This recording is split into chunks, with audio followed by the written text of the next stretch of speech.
Force Center fans and friends. We're here for a very special occasion. This is our first ever movie watch-along and commentary, and you guys selected The Phantom Menace. That is right. We're prequelists here at heart in the Force Center universe, and from the center of the galaxy, we're going to talk to you and watch along with you The Phantom Menace. And Joseph, you got a very special edition.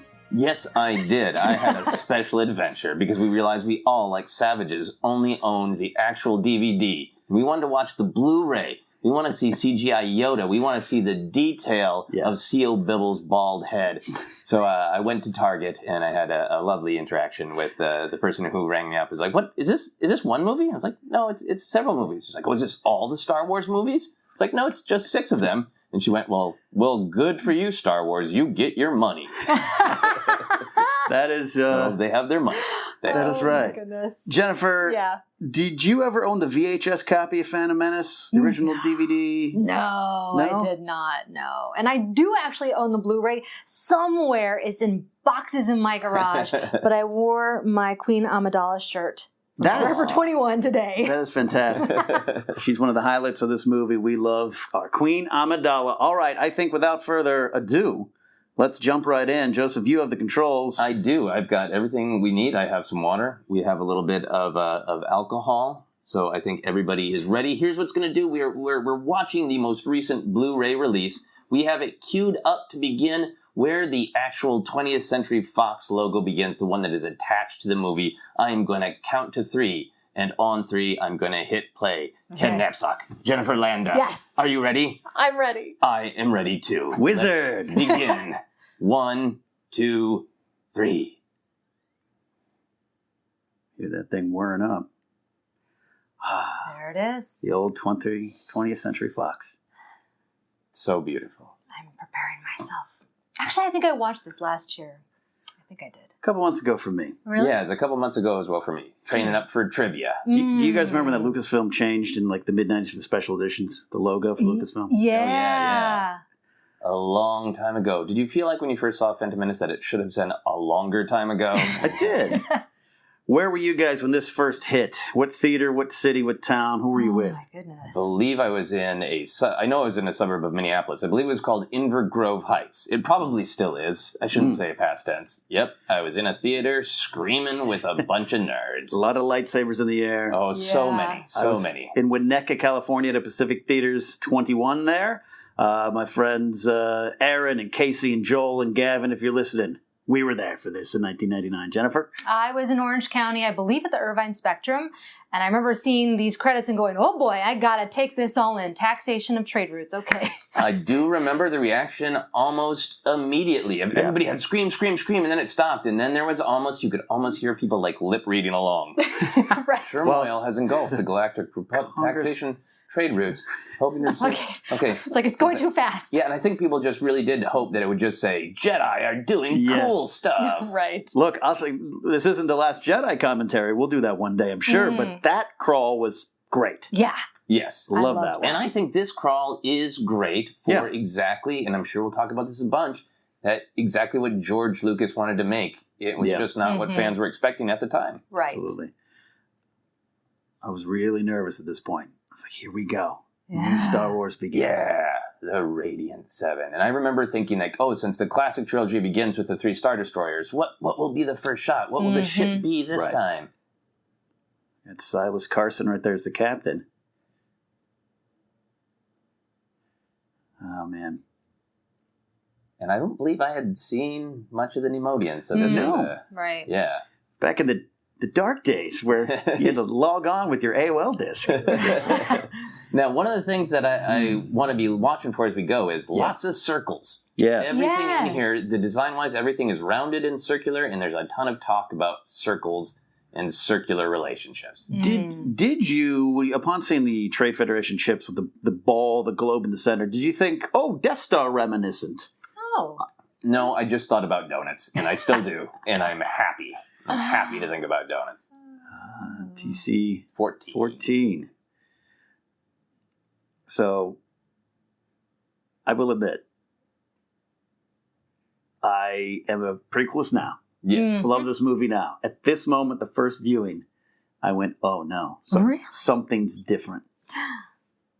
Oh, did you enjoy I've Got a Bad Feeling About This? Or do you now? I did then. It was, we're starting this with, it just seemed too normal of a communication. Hey, we're landing. Good, welcome, land. Yeah, I remember thinking, like, how do you make this moment big enough? It's the first new Star Wars. And of course, now it's just a movie. It's a part of this story. Yeah.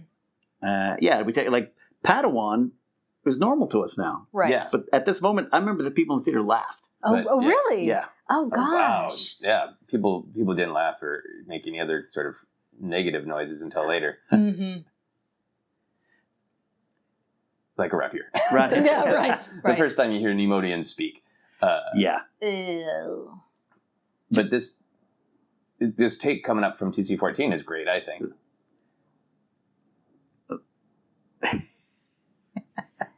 Oh, their lips. The way their lips are moving. Yeah. Jennifer, would you have been happier if some of the aliens just didn't speak basic in this movie? I think that my initial impression was I was excited. I felt like, oh, there are some unique new creatures. I would have liked them in their native tongue, obviously. I was excited to see the two Jedi. But then I just didn't feel like it had that kind of like spirit of adventure. It felt like slower build in this beginning. Yeah, I think that's one of the things I appreciate about it now. Yeah. Is I was so wondering, like, what was it like to be a Jedi at the height of the Republic? And one of those sort of truths is, well, they went around and they made peaceful negotiations. Right. Yeah. But Star Wars is a spirit of adventure. Like, that's a cool thing for the actual story of the galaxy. But when you're like, kill something with the lightsaber now. Right. It's the old thing of, you start your story in the middle, which is obviously what George did with 4, 5, and 6. To go back to the beginning, oh, poor Silas Carson. Bye. You'll be back soon. Oh, no. Actually, he's already on screen as Newt Gunray. And he'll be back as Kiadi Mundi, too.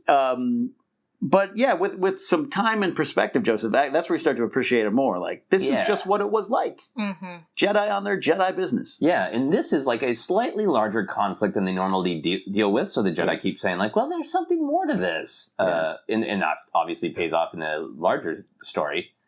Now, this is where I started to lose my damn mind, and still do, this first moment of Jedi action. Yeah. I love that. You love it? I love the battle droids.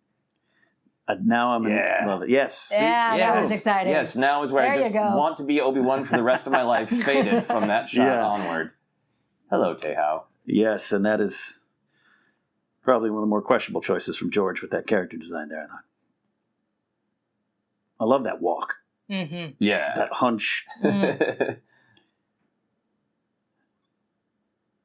Droideca's still missing from Battlefront 2. Oh, yeah. Really? Well, they're so hard to defeat. How are you going to do anything? You need those droid poppers they got in Clone Wars. Yes. And now this is one of those things now I played so many different video games where you could do that move if you hit the right combination of buttons on your PS1 where you could do an Obi-Wan stab in the back, and I love it. Yeah. I also love the whatever Qui-Gon is doing with the door, because it is new. It's new. It's adding to the canon. Well, yeah, you talk about like new force powers, and not necessarily force power, it's a lightsaber power, but yeah, we hadn't seen that. Yeah, and it connects now to some of the newer canon that we have of lightsabers, that they're more connected to the Jedi, and that maybe a little bit more force sensitive and not just an object, not just a tool. Right. Still one of my favorite designs of anything in Star Wars. These droidecas. Really? Yeah.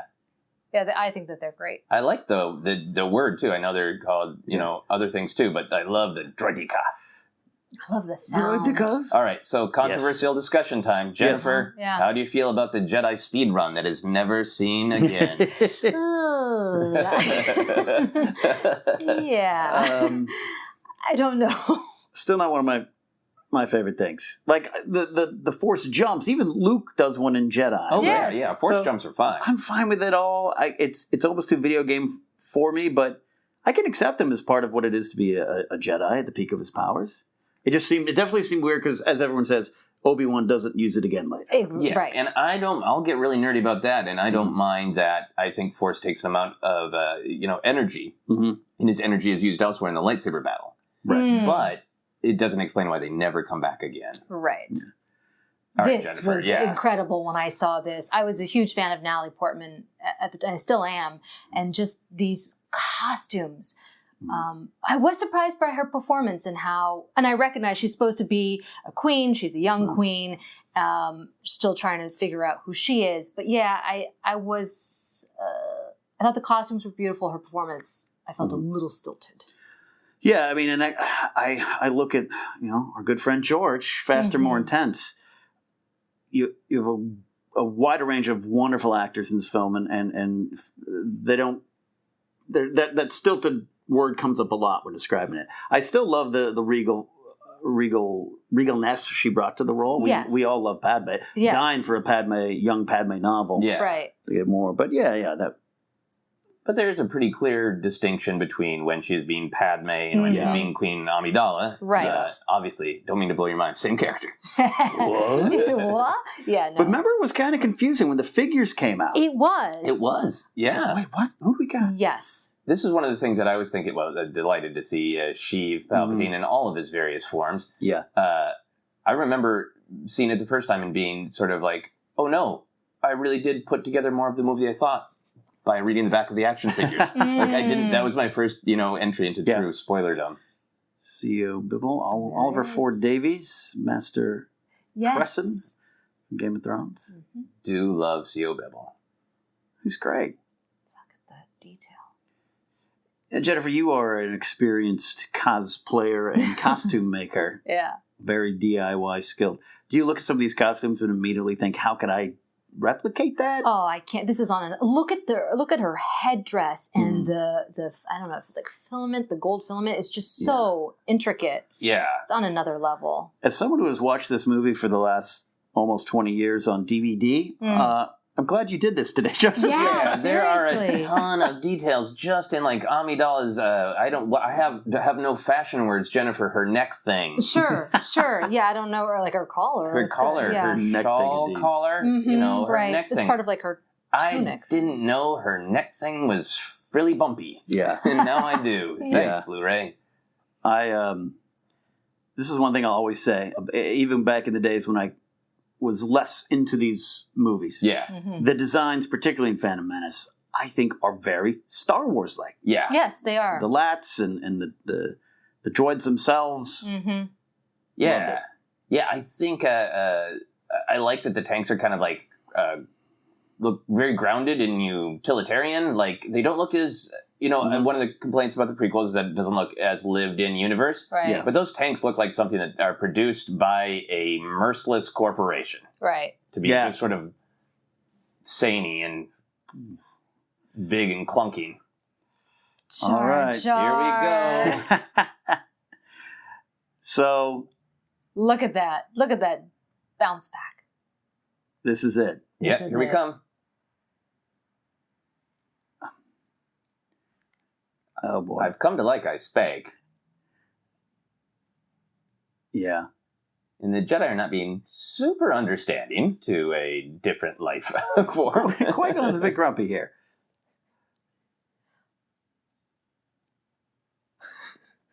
Now, I've always liked the staffs. I like Yes, those. the staffs are cool. Yeah. And I just thrilled anytime a lightsaber came out. Yeah. It's so much more than we got before. Oh boy. Oh. It's My daughter's going to love this. so there you go. Excuse me. Excuse me. That is a Oh, thing that excuse frequeless to me. my core, that will always bug me. Oh, Yep. wow. Should not be there. Yep, that I was up to that point in the movie, the first viewing, like, okay, I'm not feeling it. Let's see what's going on, and then it squeezed me. And as a lifelong Wayne's World fan, I was like, "Squeeze me a baking powder? What are we doing?" Yeah, exactly. Oh. Exactly. That's Yeah. the thing. Is like at that time, back in the day of 1999, that was like a famous Saturday Night Live joke from like 5 years earlier, Yeah. 6 years earlier. Yeah, And now it's amazing to think that people have grown up in a brave new generation where Mike Myers ripped off "Squeeze Me" from George Lucas.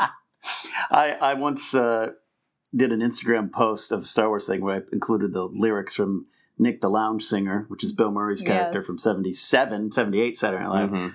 and people accused me of ripping off Jeremy Johns, who uses it on YouTube. Oh my Jeremy, gosh. very aware of where it comes from, Yes. and says Right. it as an homage. But I had to, I hate the actually people, but I actually had to for that one time there. I love how many shots are in this movie, and I think it happens in the prequels elsewhere, where Ewan is just kind of like, yep, I'm wearing a robe. Like that shot where he just had to shake his hand out. It's like, yep, that's what happens when you wear a big Jedi robe. Mm-hmm. Now, Oki Day I use in my regular life. I've heard you say that. I like Oki Day. It's a good one. It's solid. Mike Myers never said that. This I thought was really spectacular. It Seeing is this still beautiful. Undercity, this underworld. Remember it in the trailer? It was like, what world are we going to? Yes. More orbs, more organic circles to make you feel like everything is, flowing and as it should be. A symbiotic circle. Exactly. It's almost like George likes telling stories with visuals. Maybe. Themes, ideas, fun. Yeah, and at first, when I saw it, this whole thing doesn't have to be what we used to feel. What do we feel now? Yeah. I've come to really like that they have their breathing units. At the time, it was this sort of like, oh, are they Batman? Do they have utility kilts? And like, well, they would. Yeah. Right. They do have pouches. I'm sure it's not all just like snacks in there. Right. Well, they didn't pull out a ton of different gear. It just seems that probably could be used for a lot of environments. Yep. Makes sense. Right. All right, Captain Tarple's showing up soon here. Boy. Oh, yeah. We had a pretty ferocious databank brawl with him. I Right? remember that. Oh, look at your look fleshy mustache. Yeah. Yeah. Now, I've never fully appreciated Jar Jar's lip scar Yeah. until I saw this on the old Blu-ray. Look at that. Oh, You've look seen at some that. action. Yeah, he got cut. Yeah. Jar Jar got cut. Oh. I love those creatures that they're right. They look like Adu, Gallimimus. I think. Yeah. Could be wrong. Yeah, they look like Gallimimuses. Here we go. Brian Blessed. Oh, and I was so thrilled when I heard that he was cast. Have you seen that interview? I believe it's on Jamie Stan Group's YouTube page. Yeah, it's pretty fascinating. He's an interesting cat. I think he thinks he is Boss Nass now. Now, I have never given much thought to why the other Gungans are pretty, on this Gungan council, are pretty normal Gungan looking, and then Boss Nass is really doing his own thing. Right, yeah. Is that part of getting into a leadership position in the Gungan culture? Yeah. Shift. How have you felt? How do you feel about Boss Nass? You're a creature person. Return of the Jedi is your entry point because of creatures. Yeah, I actually love this scene even more because if you look at the ring theory, this scene kind of mirrors the Jabba the Hutt scene between Jabba and Luke in Return of the Jedi. So that gave me a whole new way to appreciate this scene. But I just love the character. He's so much fun to impersonate. Like. Yeah, the ring theory thing is great. That there's a Jedi mind trick tried and it works here, not in the other scene. Yeah. Exactly. I'd like Deep Blood Knit Core to be a ringtone or something. Yeah, but there is a lot going on in this scene that thematically I like. That Obi-Wan does bring up the symbiotic circle thing. That Qui-Gon does decide when he's going to have his own specific code of honor of what is acceptable. Like, well, we can't just use the Force to kind of take what we want. Yeah. But a mind trick to a government leader, that's kind of fine. Kind of fine.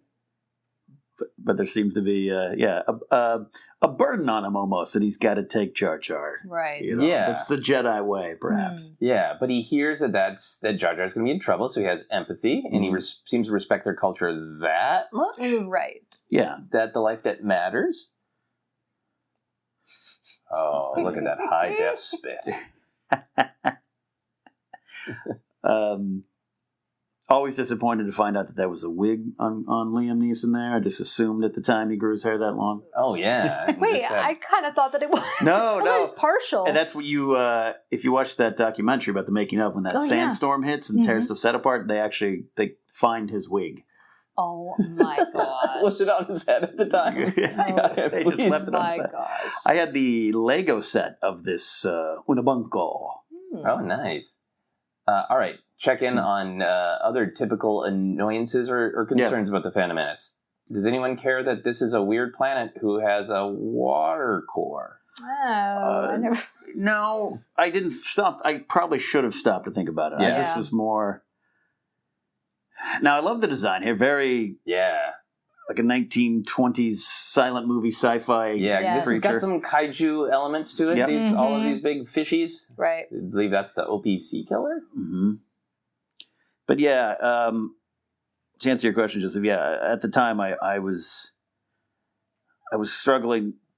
I gotta say, I saw the movie 8 times in theaters. I enjoyed it, and I got a lot what was going on. But there's some things early on. If you're watching this and you're raised on the original trilogy, by this point you're like, this is different. I've got to try to. It's real different. Wrap my head around. Very different. But at the same time, I'll say things like this are a little different from what we're getting in the sequel trilogy and in Rogue One, where it does still have that spirit of big, bold Saturday morning serials where there's a big, weird adventure around every corner. Mm-hmm. Yes. Like traveling from point A to point B is an opportunity for sea monsters. Yeah. Right. And that works for me, definitely. I believe my favorite line is coming up.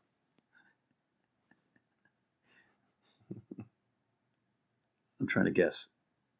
His lower lip. McDiarmid, man. He's so good. Mm-hmm. Love the little droids there. We don't see them much. Oh, yeah, those little guys. No, my favorite line's coming up later. Another scene. Okay.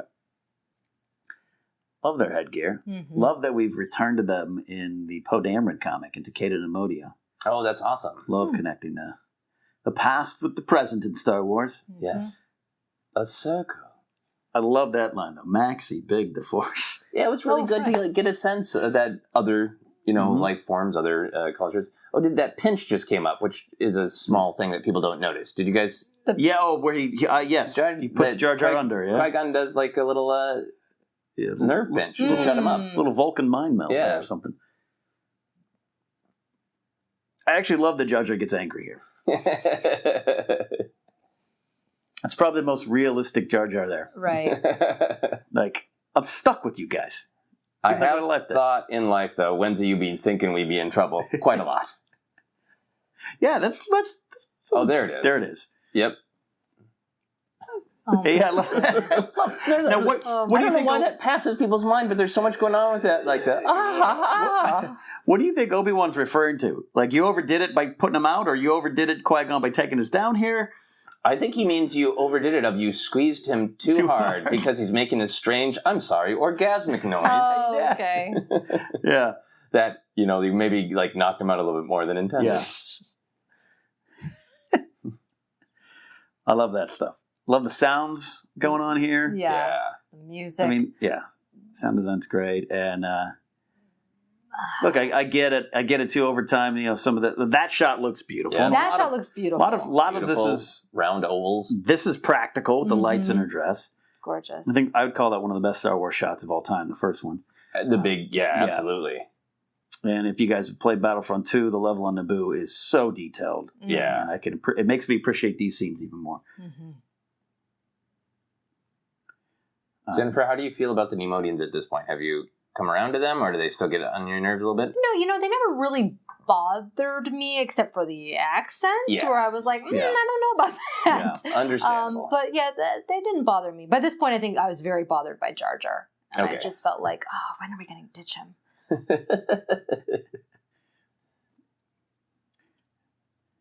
Love this dress from Amidala here. Yeah. Yeah. That's so great to have. Knightley, right? Yeah. Yeah. Yeah, because Portman's up there. You see her in the corner. Right. There I see her. And Rose Byrne was also a hand. She's in Attack of the Clones. She's in Attack of the Clones. Sophia Coppola is in this one. Oh. Yeah. I also like, I didn't really think about it at the time when I first saw it, but I like that she has this sort of weird black defiant dress. Wouldn't it be great if you could have a dress that said, I'm not okay with what's happening today? Right. Yeah. Yeah. Absolutely. Now, I haven't paid close attention to see if our buddy Nathan Hamill, where he shows up here. He's in the movie somewhere, right? He is in the movie somewhere. And then because he's in Last Jedi, Pablo has made him connected, same family. So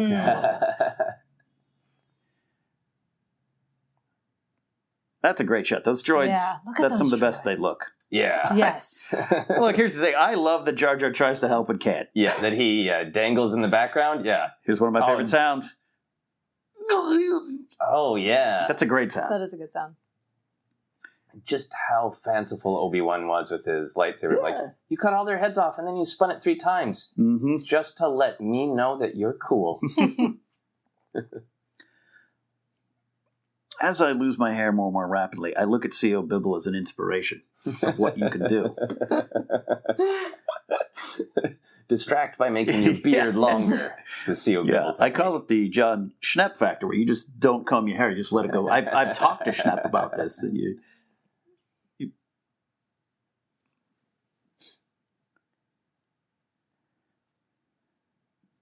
Yeah, that's a great shot of you where you can see it's clear. Natalie Portman, yeah. Right.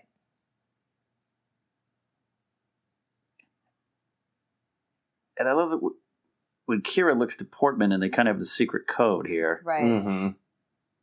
I'm fascinated by that, what it took to set that up. Is it passed down through time? I would love to learn more about the handmaidens.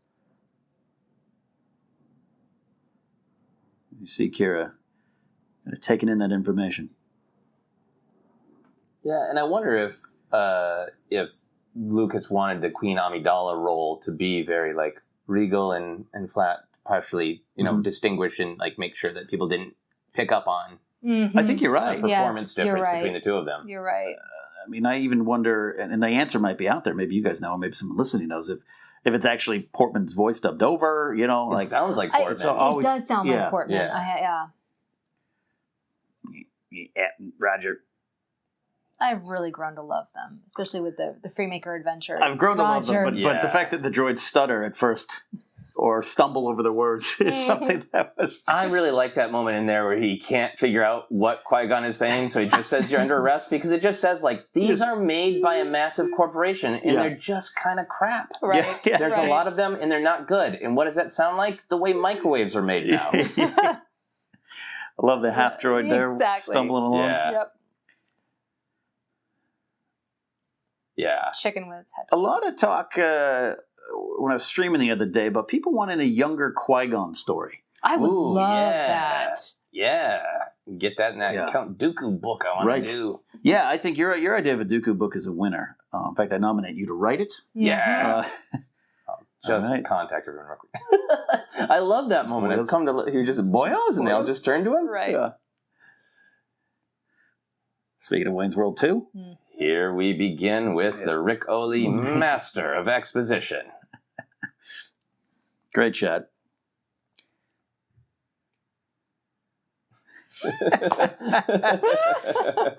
Now, droids are leaving their things, says Rick Oley. There's a lot of sad deaths in Star Wars. These R2 units gone.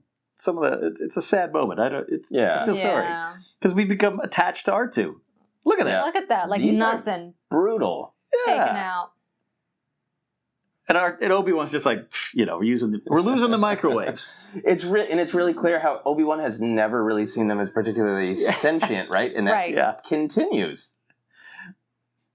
Oh yeah, never seem to recall owning a droid. R2's like, look, man. Yes, you didn't technically own me, all right, but you know me. We hung out together, man. It's like in Ocean's 11, the remake, when the guy sees Carl Reiner's character. Yeah. He's like, Saul! Saul! Oh, yeah. Mikhail? Vladimir? And I do just love how many, from the perspective of seeing the original trilogy first, how many new ideas there are. And I think that it is really clear in George Lucas. We might not like all his new ideas, but that is clearly, I think, why he was annoyed with Force Awakens. There might have been new characters, new ideas, but not just like little technical, visual new things. Right. I love that Banaka's not having it. Oh, yeah. Jedi. Of course she. Yeah, that is, man, I need to update my DVDs pretty soon. To the old Blu-rays? Love the intro of Darth Maul here. It's very old vaudevillian. Yeah. Introducing the bad guy. Right.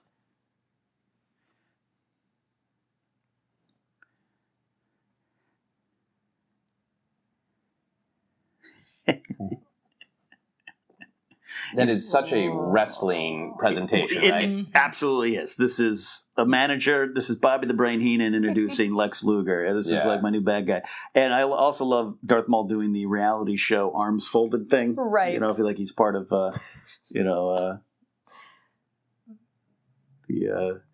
those Discovery Channel shows. Right, like the intro credits. Yeah. Stand with arms crossed.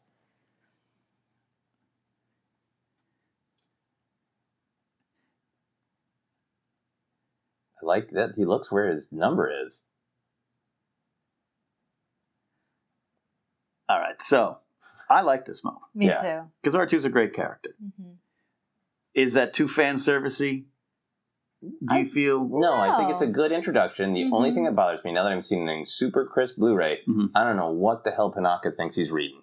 Right. It clearly he does not have a name tag like he works at Walmart that says R2-D2 right there. There's still a little fun moments. So in rewatching Attack of the Clones recently, Natalie Portman uses the same button on her ship to do like 15 different tasks. Well, she's got an all-purpose button. An intuitive button. This moment I do like. Starting to kind of really build these bonds of like kind people with empathy, which is like clearly George Lucas's big vision. Mm-hmm. And what we know, the Queen, like you said, doing this service job, right? Right. Yeah.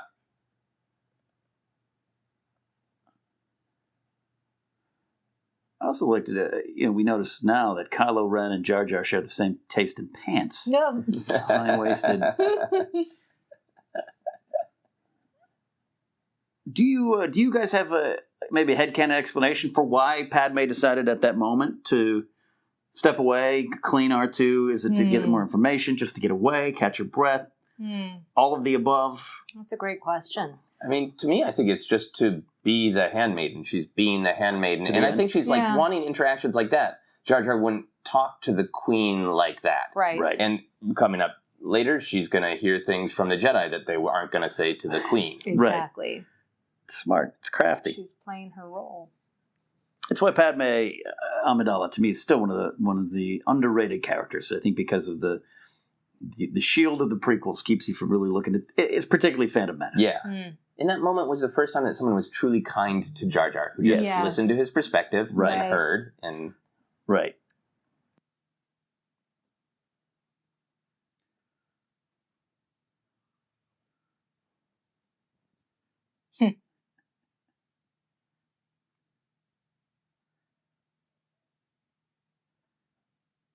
Jennifer, how are you feeling about Qui-Gon at this point in the rewatch? He is sometimes kind of judgy and sometimes kind of dismissive of like that line of no more commands from the Queen today. I still really like him. I enjoy Liam Neeson as an actor, and I actually think this is one of my favorite performances by him.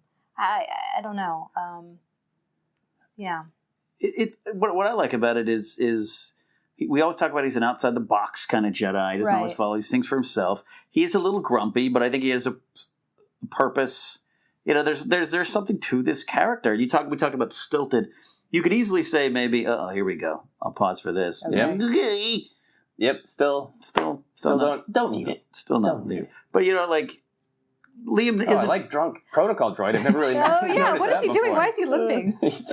Liam's not stilted in this. He's reserved. He's a Jedi. That's why I think it works. Yeah. And that's why he's still a likable character, even though he is kind of being a jerky Jedi. Yeah. Here we go. Here we go. One of the standout performances of this film, in my opinion. This excited me. Yeah. Nubian, Here's the problem I have is I understand this voice and accent did cause some problems. And I'm fully aware of that. Yes. It's still one of the funnest Star Wars voices to do. It is. But I have to balance. Yeah. Right. I have to balance my love for it. Yes. With reality. He's just a realized character, and with the weird pot belly and that. There's just something about him where he looks totally alien. He looks totally Star Wars, and yet he also just looks like a shady jerk who would run a used parts shop. Right. And it would make sense that he does know basic. He has his language as well, the Todarian language there. But here we go. Oh no.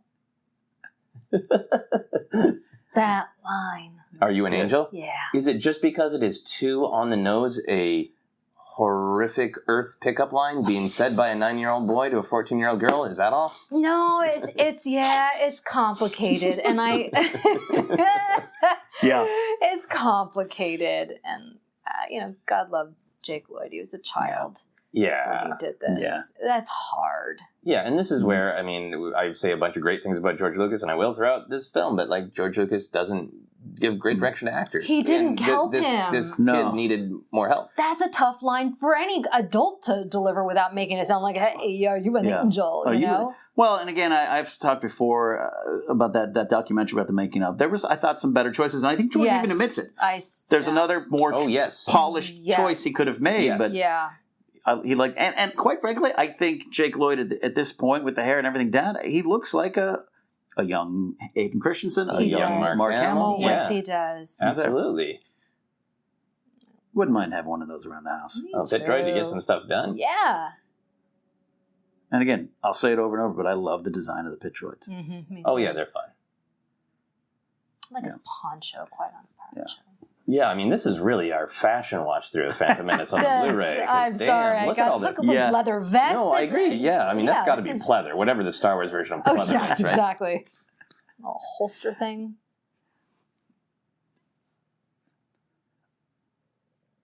I like how fluttering of the wings. Yeah. Oh yeah, that's great. I love that. I like how Qui-Gon's a little faster with his mind trick hand than we saw in the original trilogy. Like, he's been doing it a lot more. Yeah. Right. Like, can I just get through this? Yeah. Can I just get through this? And of course, the age-old Star Wars question of why the Jedi dress like people on Tatooine, or why Tatooine people dress. But you know what's funny? I didn't think about it this entire movie when I watched it the first time. No. I just was like, oh, they're Jedi, like Obi-Wan. Yeah. Right. Oh, I was wait. excited. So's Uncle Owen. Yeah. And I think we talked a little bit on ForceCenter, my new, on the official podcast, my new theory is that that's the way farmers, that's the way plain, unassuming folk dress all across the galaxy. You know, it makes sense that the Jedi dress in a plain, unassuming way. Right. Total headcanon. We'll see. I've had some friends who were, that moment there where Jar Jar walks out and he spins his head, where that is part of the reason they really hate these movies. That it was one step too many, it was over the top to them. I can understand that from a certain point of view, but I also thought, it's George just trying to make this character fun. Yeah. Maybe that was wrong, or maybe he did it wrong, but I never read too much into that. But I that specific moment, I have friends who just, that was when they tuned out. Wow. Yeah. Wow. I don't talk to them anymore. I think I've just come to accept that kind of broad, a little bit goofy sometimes humor is part of Star Wars, and certainly George Lucas's Star Wars. And then it's just about, like, it's not whether it should be in there, whether it's Star Wars. It's just about, was that joke executed well? Right. Or clever or interesting? Right. I was playing the Lego Force Awakens last night, and I had to start from the beginning because I got a new PS4. And they're redoing the Jedi. You open up and you're doing the events of Return of the Jedi. And you go through the throne room scene. The Emperor throws Luke's lightsaber over his shoulder, like Luke in The Last Jedi. That's it. There's the headshot. Oh, yeah. The creature that created some of the weirdest Star Wars merchandising ever. Yes. Sebulba. There he is. There we go. We got Quinlan Vos there, technically. Yep. Not helping Qui-Gon like a jerk. Now, Jennifer, I'm going to keep checking with you on both fashion and creatures. Yeah. Sebulba check. Do you like Sebulba? I loved him. Yeah. He was a great antagonist for little Annie. Yeah. But still, not totally scary for children, where they'd be like, "Oh no, that's a terrible monster." Yeah. Yeah, I've always really liked his design. The walking on the hands, using the feet, and he just looks villainous. And like coming up, the much hated Ben Quaderneros, it was an adjustment to having all of these aliens who are like different shapes and different sizes from humans, because obviously everyone in the original trilogy was someone in a mask or a puppet. But I thought Sebulba is just so successful and still looks like Star Wars. Right. I love Sebulba's henchmen there, just kind of staring. Super sad dude, yeah. I was really excited when we saw the storm because, we know from Jedi we were supposed to get a sandstorm to lead the sea and all that stuff. So I was like, ha-ha! We're finally getting the sandstorm I've been waiting years for. Storms are coming, Annie.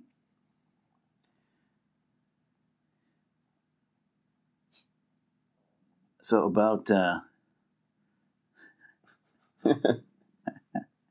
Yay!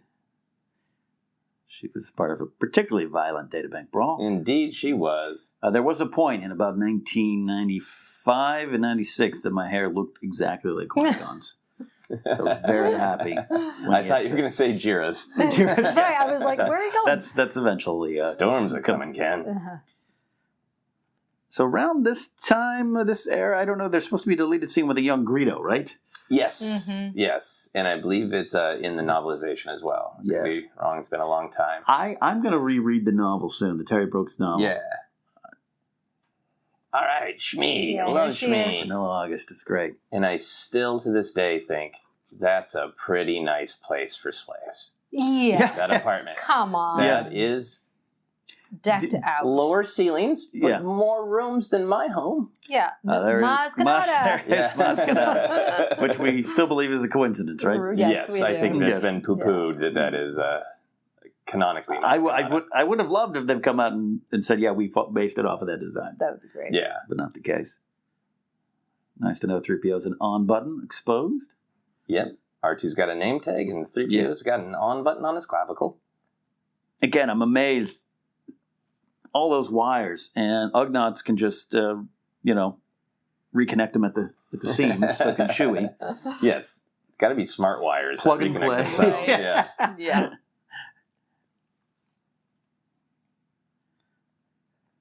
All right, Jennifer, on the comedy check-in. Yeah. How do you feel about naked 3PO? I think it's just the right amount of comedy. Okay. I mean, It's it fits right. with his character. Mm. It's kind of awkward.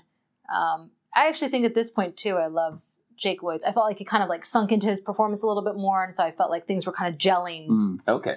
And the next scene, too. Yeah, Naked 3PO for me, I don't know, made sense. It was all right. I didn't question it too much at the time. That Anakin either not created but kind of refurbished 3PO. Yeah. It was a little bit something I was not okay with, but at the time it's fine. Star Wars is just a story of Vader trying to reconnect with his droid, but the look of him I had no problem with. Right. Because when it first hit in the trailer, I remember thinking, oh, That's awesome. really cool. Mm. Yeah. I think more people have a hang-up with Darth Vader made C-3PO and the Right. general concern that worlds are too connected. Mhm. Hello, Coruscant. This was really cool to see. Yeah, especially if you were an Heir to the Empire Timothy Zahn fan, knowing that's kind of the first time around. Mm-hmm. Peter Serafinowicz reading these lines. And I appreciate that he's got his little evil hands, though he holds them when he's evil. He holds them up here. C. Montgomery Burns hands. I don't think they're ever there when he is like the politician, the senator, No. Chief Palpatine. Yeah. They're always like, I might need to do lightning in a second. It's the babyface heel differentiation.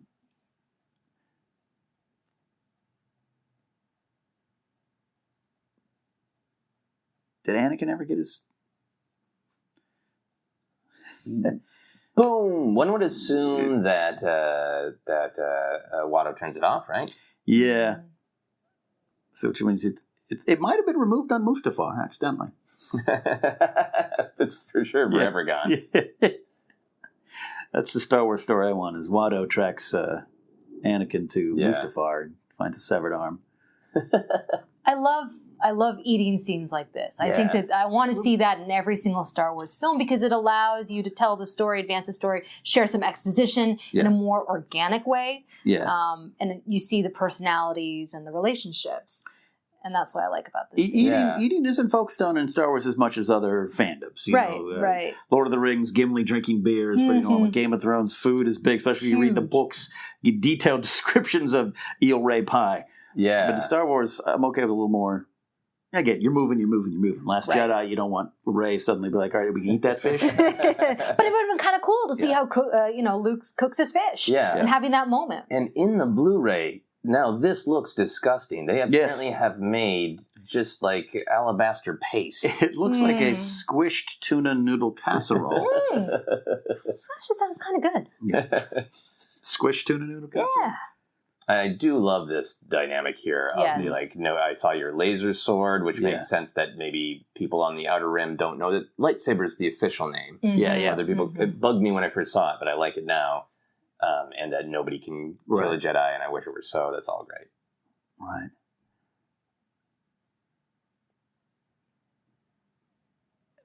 shows the pure heart of Anakin at the beginning. Mm-hmm, right. And how this whole existence twisted him. Oh. And I would include the Jedi in doing that too. Oh, absolutely. Absolutely. We got some big jerk moves coming up from the Jedi. Oh, yes. Oh, And I feel like he is better in this scene. Oh, yeah. Oh, yeah. Yeah, absolutely. And I never really noticed. I've always liked the point, but I've never really noticed how Vader that is. Yeah. Like, he's being kind now, but soon it'll be... You're right. That is a choke on your aspirations hand there. Yeah.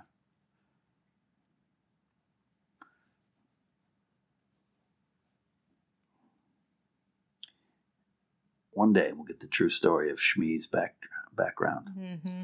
Yeah, the young Shmi book. Yeah, truly like Rey, an absolute no one. It's like someone in her family who was once Force sensitive. Is she secretly Force sensitive? Right. Big canon upsets, possible. Yeah. These are the questions.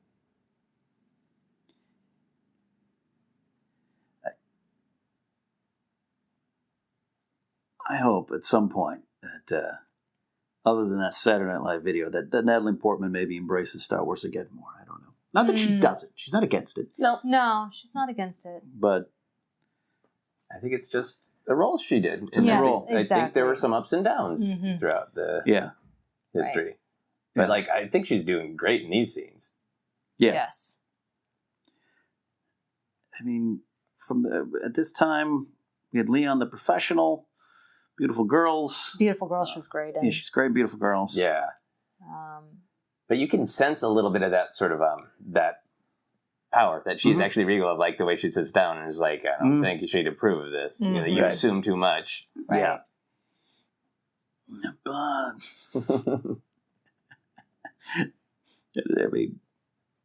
But he mutters things under his breath. I don't know. I get it. Sorry if he offends you out there. I get it. I respect that. But the broken tooth. Yeah. Watto's been through some things. Dirty, dirty broken tooth. Yeah. Clearly, I don't know if other parts of his head needs to be shaved, but he has not attended to his underjaw. Yeah, it's like patchy. You can feel that.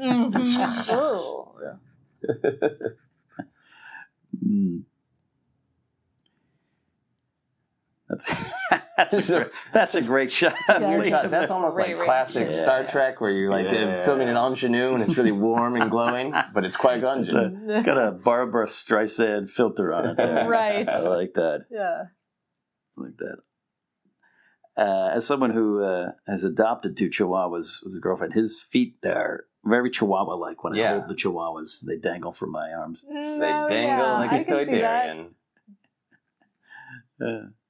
Chihuahuas and Toydarians similar all around. Though they vary, yes, they are. Including boys. I love that. Sign of striking a deal. Yeah. Now, oh wow, look at that protocol droid. Yes. Falling apart. This was from the teaser trailer, I believe, right? That shot. Of the dewbacks? Yeah. I love the broken hyperdrive just sitting out there burnt. Do you feel that we could be stuck here a long time as a meta line from Obi-Wan Kenobi, annoyed that he's not in the narrative? Yes, actually, I think so. That's funny. That's George having some fun to me. To me, absolutely. Here's Here the we heat. go. Here we Here's go. the heat. Yeah. We talk about Qui-Gon and Shmi having a spark. Let's look for the spark. Yeah.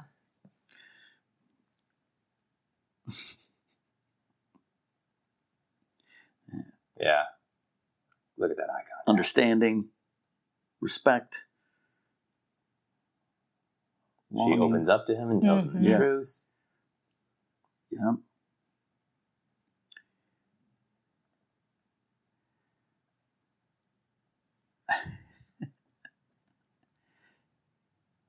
Yeah, and the Force theme.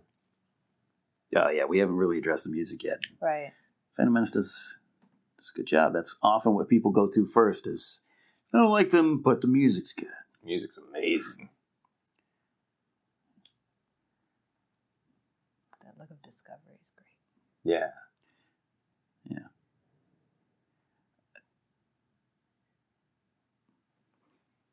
It's weird. But But So, You could.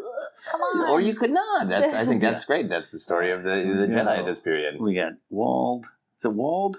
Yeah. Yeah. Kitster, Benai. I think just Jenny is the one with the braces. With the Maybe braces. I might have that wrong. Yeah. Look, Kitster brought the heat as an actor here. He was Oh, great. yeah. That's great. The other Killed ones were clearly producers' kids or something. Right. And that's Warwick Davis. Yep. She's good. All right, that's not the best one. Oh. And then they kind of wander Oh, off yeah, they're like, okay, and exit, kids. to their. That is straight out of a set Frank Capra counselors. movie from 1938. Right. Let's go play ball. Yeah. Little Rascals picture going on there. This is why I know it's not true, but Kitster as Boba Fett now. Yes. He took up the mantle. Really works for me that these Anakin and him have a long history. Yeah. Canon from Databank Brawl. Yeah. Jennifer, I wanted to ask before we get too far from that scene, how you feel about the virgin birth story of not virgin. She didn't say she never had sex with anyone else. Right, but yes, I remember being in the theater going, whoa, they're going with the religious overtones with this. Wow, that was not what I expected at all. Yeah. In fact, at some point I was like, oh, they're going to explain that. That's not what she really meant. No, that's the explanation. So now when we say, oh, Rey could possibly be born of the Force, I'm like, yeah, sure. Yeah. I mean, later on to connect it to Plagueis, most likely. And Right. Creating him as the canon will of the Force and the midichlorians and all that. Right. Yeah. But at the time, it was a little bit of an eye roll for me. But I also think, whether intended or not from Lucas, it ends the conversation of we don't have to have a Skywalker prequel. Now, Shmi obviously has the name from somewhere. Mm-hmm. So we don't need to worry about Darth Vader's father, which is actually nice. Right. Right. Yeah. That could be just Shut that down. endless Matthew McConaughey time as a circle speech. Hot Mos Espa nights. So.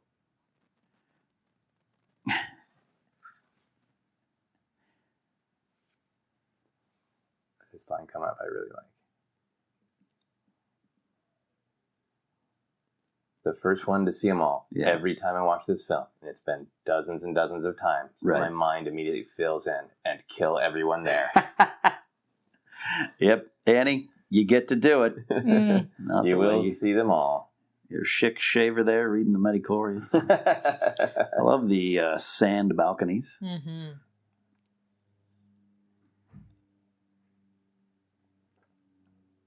Again, they have a balcony. Yeah. Nice place. Yeah, it's pretty fancy. There we go. Here we go. Into the most Shots. controversial. Yeah. Maybe the most controversial. One of.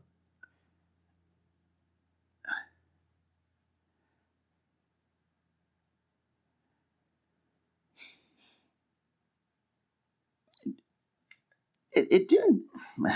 Yeah. Yeah, I don't know. No? It doesn't bother me as much as maybe I thought it should at the time. Yeah. The scimitar. One of my favorite Yeah. ships. So the midichlorians don't bother you it too much? doesn't bother me, but I like it's one. I understand it, and the fact that it's not really mentioned. But if it was, say, mentioned by Luke in The Last Jedi in some kind of way, Ooh. I would have been fine. Like it would have tied it all together. Right. Lucas established it. There was some science behind it.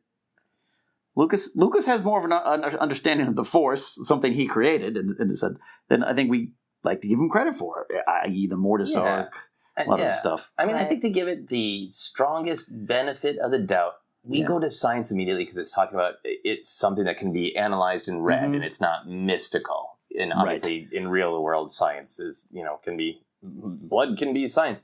But this whole movie, everything is about symbiont. Everything is about you say the most important thing in the galaxy is that no one helps each other. Everything is about no one is alone. Mm-hmm. Everyone is dependent on everyone. It's a circle of need and responsibility. Right. And I think to him, it was this like very organic, beautiful idea that no beings are ever alone. Even if you're super powerful in the Force, you still need these things that are coursing through your blood to help you speak to the Force. Yeah. Mm-hmm.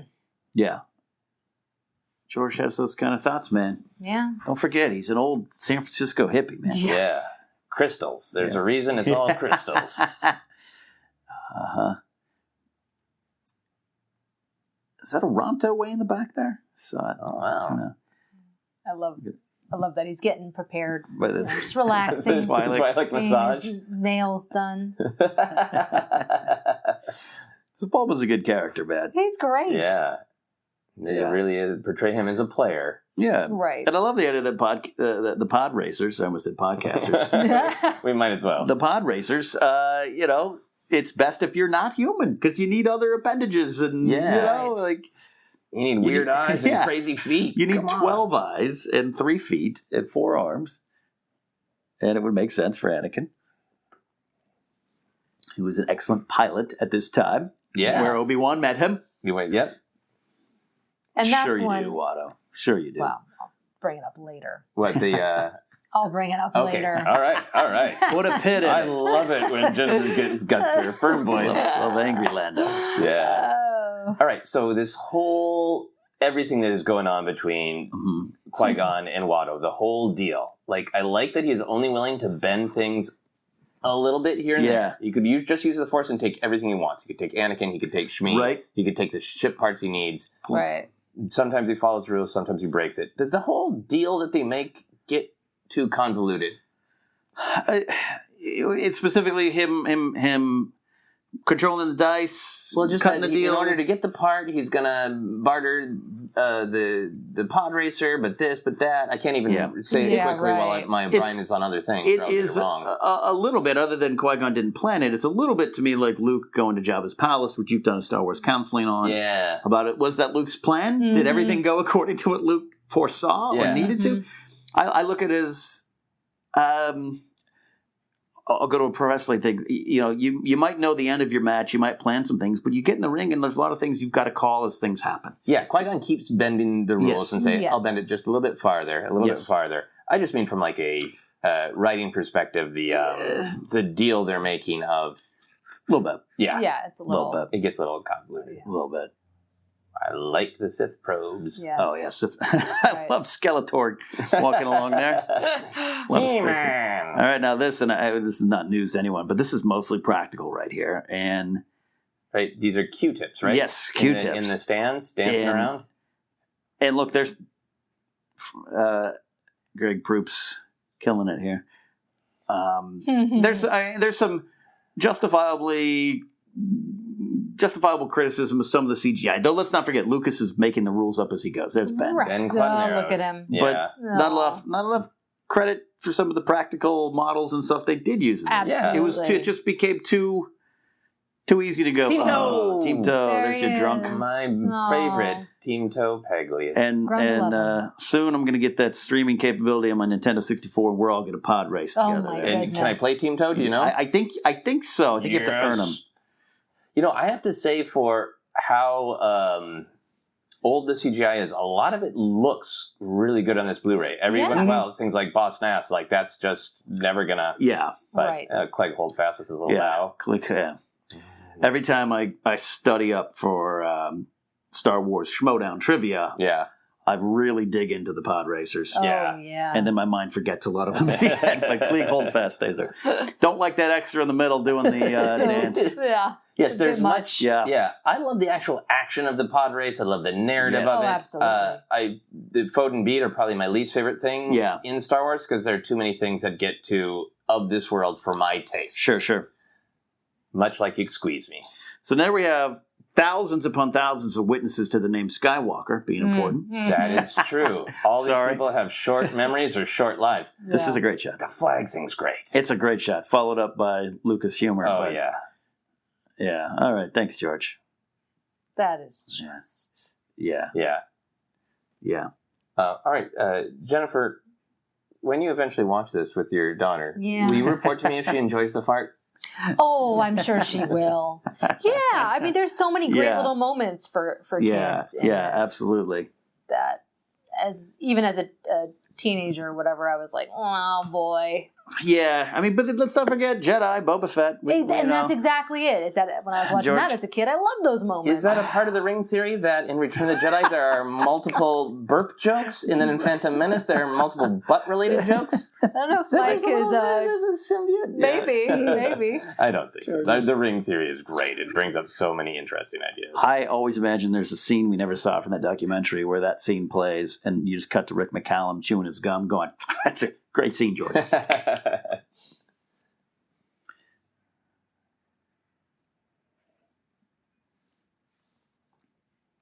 Yeah, and I know we might hear more about it later, but the whole thing of Anakin, Obi-Wan saying he was a great pilot when I first met him. Yeah. This could have been, something more along the lines of traditional pilot. I like that it's a different kind of piloting. There he is. Yeah.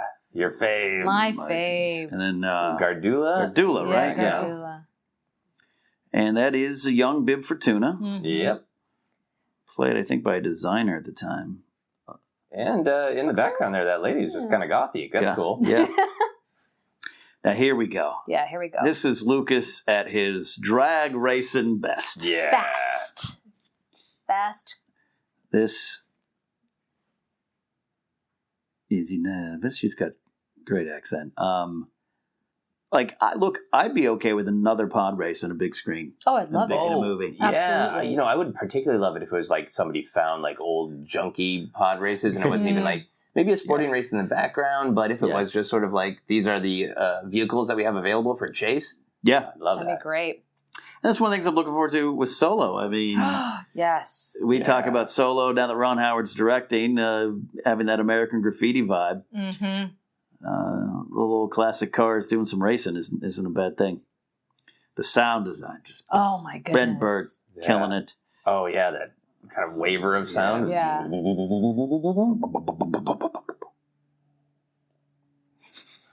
Team Toe. There he is. Does Team Toe have a viewport out front, or does he just sense? Is it? I don't know what makes him good enough. Of course, Shmi holding an iPad years before they came out. Everyone's a little anxious. Great shot, iconic shot. Yeah, Warwick. And yes, Jennifer, you like perfect way to start the small creature murder bong of course, moment? Yes. It's just great, weird alien details. Yes. And a reminder, Jabba's a criminal. Yeah. He's not nice. He's not a nice guy. Warwick getting double screen time here. Yeah. That sound. It's so cool. That would have been me. Just Ben Quadraneros. Oh, what's going on? And look, Quadraneros, for a lot of people, might represent what they don't like about the prequels. I'm all on board his... Yes, I have come to enjoy him. He was definitely, the first time I saw it, one of the big bump points of like... That's a cartoon alien. Like if Garfield met an alien, that's what it would look like. Right. Not from Star Wars. But I've come to accept over time and embrace. Well, life moves on. You find other things that are more important to climb into your craw, and Ben Quadraneros loses some of the angst. Again, I mean, I'm just Arsene. Love that she shows back up in the Clone Wars. Mm-hmm. Filoni's good at doing that stuff. Yeah. I mean... Look, I'd never noticed some of the little buildings built in there. There's so much in the Blu-ray. This is like going through like a town in, Monaco here. A little racetrack downtown into the wilderness. Yeah, it's fun to imagine those are like little Tusken Raider condos. Yeah. I don't think so. And dead. Yeah, that's the other thing about the good old Star Wars. Hey, it's for 12-year-olds. Yeah. But death. Right. I, upon first viewing of that, loved that. I still love it. And the audience went nuts. Really? When I first saw this, I think it was because they were seeing so many new things that they weren't sure about. Sure. And that was not only the classic characters, but a little bit more of a edgier, Right. mean, like a mean joke. Like what Tuscan dicks that just hang out there, take pot shots. Yeah. There are moments when you were there seeing this in the theater for the first time. Yeah. That I want to pull some of the audiences in general in and go, you can't lie. I was there when you all cheered. Right. Yeah. I think they do this intentional, right? Oh. Is that intentional? Yeah. Technically another butt joke since he got blasted into the back end. They do the hear no evil, see no evil, taste no evil, see whatever it is. Warwick's so great. You can just tell him bringing life to these characters. Bet your iPad didn't tell you that, Shmi. They're around the corner. Maybe it needs to do an update. Get the iPad Pro. Yay. I mean, that would be there. Yep. It's real world, but it would be there. Yeah, lots of nice real world world building. Absolutely. You know, they put together these scenes so well. And Yeah. In that documentary, didn't they talk about the challenges of if they didn't even know if they were going to be able to pull this off? And then when they finally got like a good rough cut, they were like, this is going to be special. Yeah. And so much of this is Ben Burt, right? Ben Burt. Ben Burt is a hero. It kind of, I get moving on from some of the older folks working, but for Lucasfilm to cut Ben Burt from stuff is disappointing to me. Yeah. Yeah, and I have no idea what that is, if it's Ben Burt not wanting to do it in the modern movies. Well, I shouldn't cast stones completely one direction, but like he's how so good. I mean, obviously the sound of Star Wars is insane to its success, but the amount of pre-visualization work that he did on the prequels. And that there's sounds that are new and yet recognizable and make sense for these vehicles or these characters. That's what's so fascinating. The beats, the editing of this. And even George himself says when they're watching in that documentary, which we'll refer to a lot when we're out there. We'll do a watch along of the documentary. But again, more than anything, these scenes, you're listening to the music. You're taking it all in, but the music and the sounds are what guide you.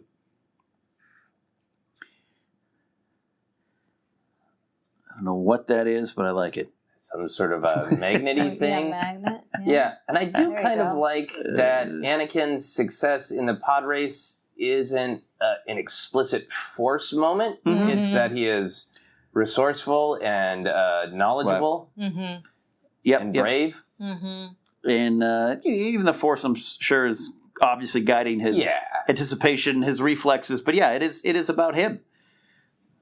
Yeah, like that moment could have been he reaches out with the Force. It's a big Force moment. Yeah. Maybe like a little too early. Yep. Oh, come on. Tuskens, leave Team Toe alone. Yeah. Poor guy.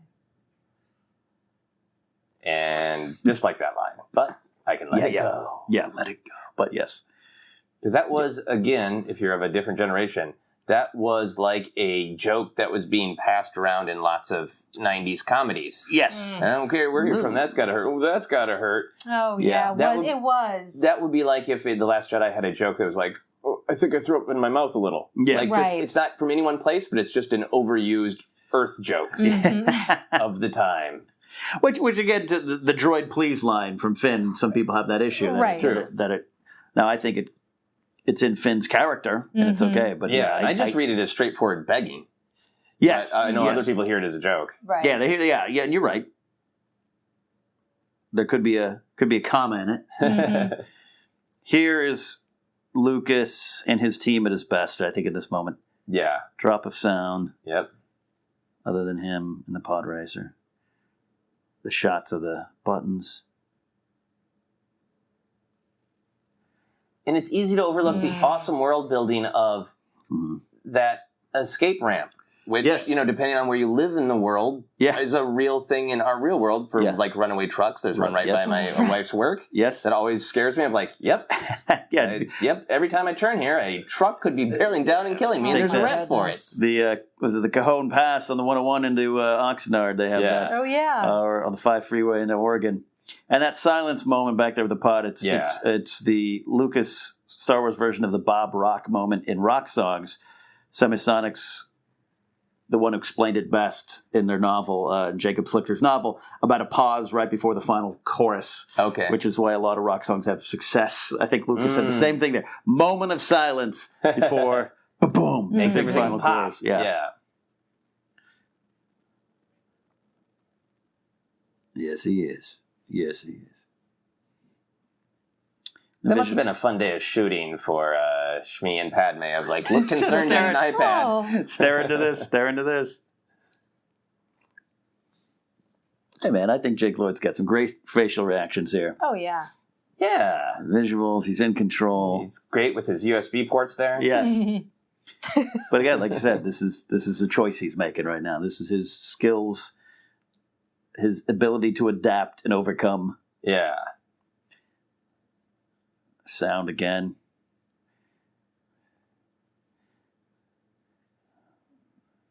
The visual of him going forward, pressing forward on it. Yeah, and I mean, I know some people think the pod race is too long. It is a very long sequence, I will say. It that. is. If we're watching it, yeah. Are you feeling like it's too long as we do this? It just feels longer than I remember it. Yeah. I don't know. I think it's definitely a point where if you are in Star Wars partially because things look and sound cool, you're great. Yeah. If you're like, hey, I want to hear a story, it's slowing the narrative down a little bit. Yeah. Mm-hmm.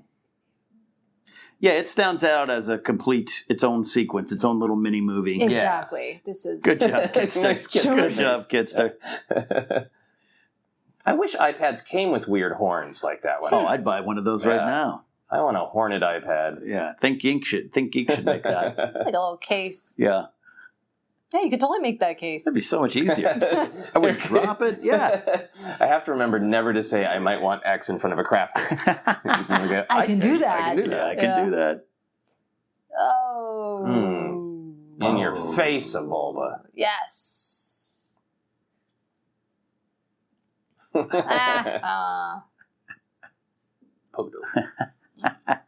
Yeah. Yay. There's just a great rhythm to that. Poodoo, yay.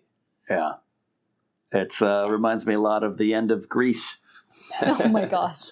I'll celebrate with a little more whiskey. As you should. Love the picture of young Anakin in the backdrop there. Little sports broadcasting moment. Yeah. Not a great extra moment here. Again, focus. I love focusing on bad extras. It's not their fault. It's not their fault. There's one Rodian back there killing it. Bad job. Love it. Yeah. Oh. Bib did not age well. No. Even for an ugly Twilight. It is a rough life for Bib.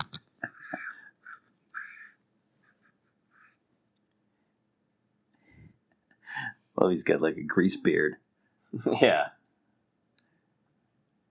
I think that's an important little line that's easy to get lost because not only does it use the word hope, but that idea of that discussion that we have about whether Lucas is more interested in powerful destiny, therefore people being elite, or is he interested in underdogs proving that you don't have to stay in your station? Right. And I think that line is so much about like no one would have ever thought a human or a slave could do something like this, and now you've convinced all these people that they could maybe accomplish things. Right. Yeah, and it's in The Last Jedi with Luke and how he gave the galaxy hope. Yeah. This idea of hope carries throughout all the films, not just for the characters. Would you say that rebellions are built on hope?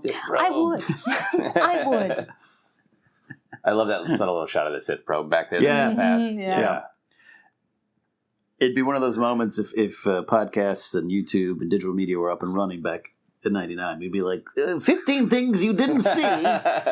You're right. The Sith probe. That would have been the article on May Number 21st, or a couple days after the release.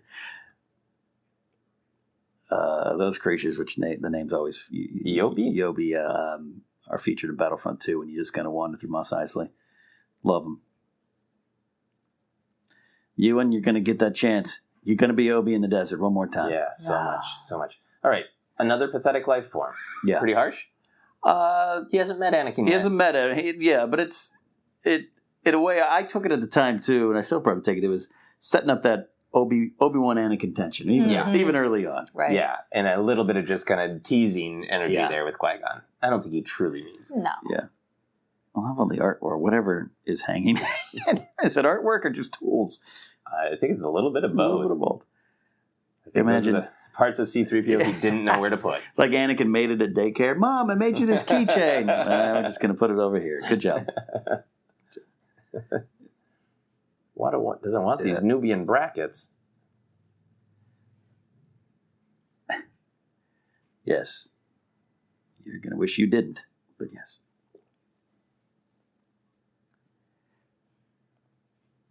Qui-Gon's telling him the truth to him here. Mm-hmm. And I do like this Luke contrast where he is, just like Luke, he wants adventure, he wants what's over the horizon, Yeah. but he has to actually leave a living relative. Like, would Luke have ever left Owen and Beru if they hadn't been turned into smoking skeletons? I actually, that's a great point and a great question. Sorry, I'm rubbing some mics. That's me, guys, if you're listening. As a mother, I can't even imagine that moment that Shmi is having of letting your child go. It's an underrated moment in the Star Wars story. Yeah. It's just...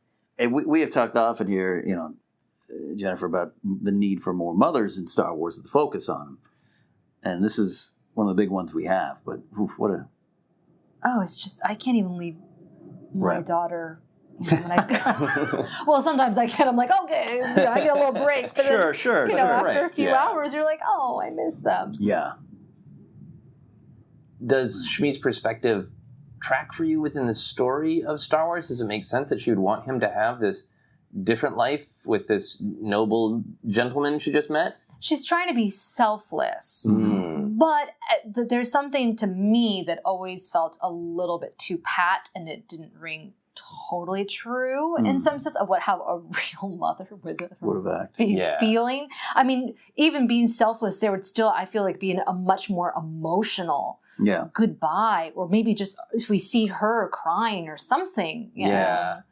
You know what? That's a really good point. I would have loved a shot after Anakin leaves of her weeping. Yes. After he leaves. Because your selfless point is so true that goes through Star Wars, that is the ultimate goal of goodness, is to be selfless. And I can also imagine the headcanon of they've been in this difficult life and she's thinking about for him, for his how do I get him out of this? How do I get him out of this? Exactly. And here this opportunity comes. Right. Yeah. Right. I do, before this passes, also like this rare kind of POV shot. Yeah. No, yeah. It is.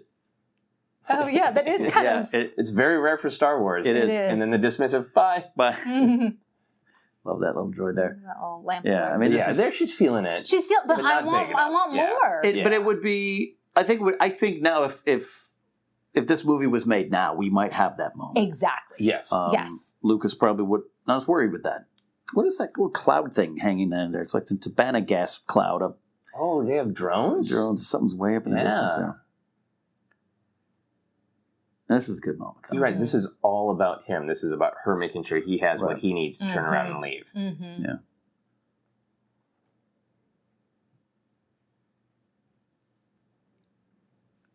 Oh, I can't. This is too much. Yeah. This is a hard scene. Yeah. Well,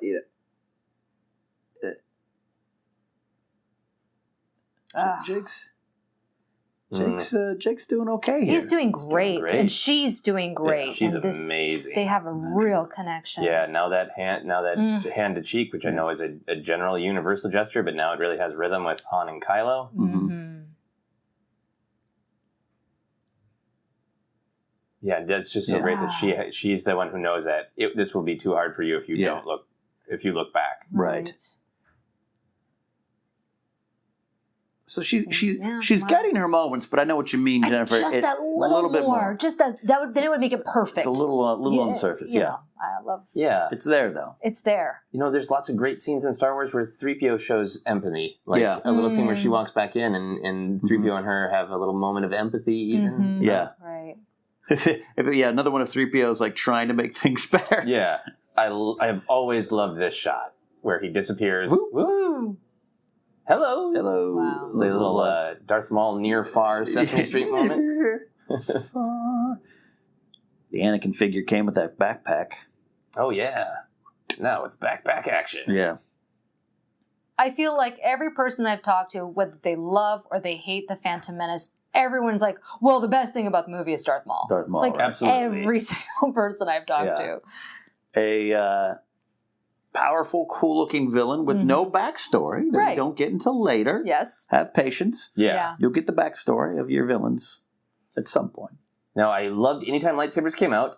In the book, I do remember this clearly, that the fight is bigger. And I liked that so much when I read the book and wanted that in the movie, where I believe Darth Maul follows Qui-Gon up into the ramp and Obi-Wan has to help get rid of him and knock him off. Ooh, that would have been cool to see. All the shots are cool. It's all great, but it would have been cool to have a slightly bigger fight there. If you're out there listening and watching and you haven't read Terry Brooks' The Phantom Menace, I totally suggest doing it. I think I am going to do a reread on it. Yeah.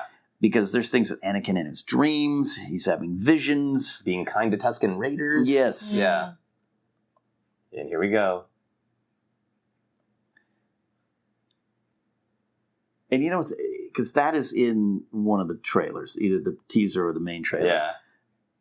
And at the time, I loved that. Yeah. Now I'd be like, spoiler, I want to see that, you know. Right. Little robot chair there. And Emodian's lazy seat. I need that. Little Wall-E chair there. Can you build it, Jennifer? Yeah. Can you craft a lazy walking That chair? I don't think so.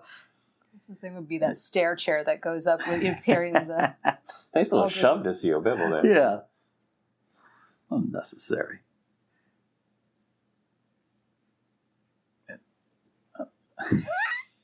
Cut, George. Cut sooner. It's always interesting to see Newt Gunray just slowly react to things. And I do like this, that we are spending more time with Padme's motivation, that she's rewatching this message and letting it sink in. And are we... Remind me, by this point, have we figured it out? We figured it out. We know, I guess. Right, huh? Yeah. Like the audience? As the audience. Yeah, I get. I'm kind of mistaken. We would have. I think the big reveal is coming later, as intended. Intended, yeah. Right. You're right. We're just wondering how she gets her makeup on that fast. At this point. Well, just Japor snippet action coming up. Yeah. I've always loved the detail that, of course, Anakin would be cold. Yeah. Yeah. And I like that Anakin calls her sad, so that Leia's visions of her mother do include some accuracy there. Yeah.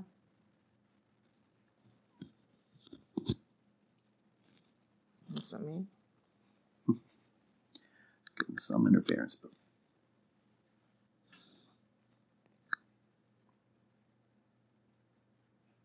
now, how are you feeling about all this, Jennifer? Like, I don't think it's played as romance, but it is played as emotional connection. Yeah, but I mean, it is a little weird.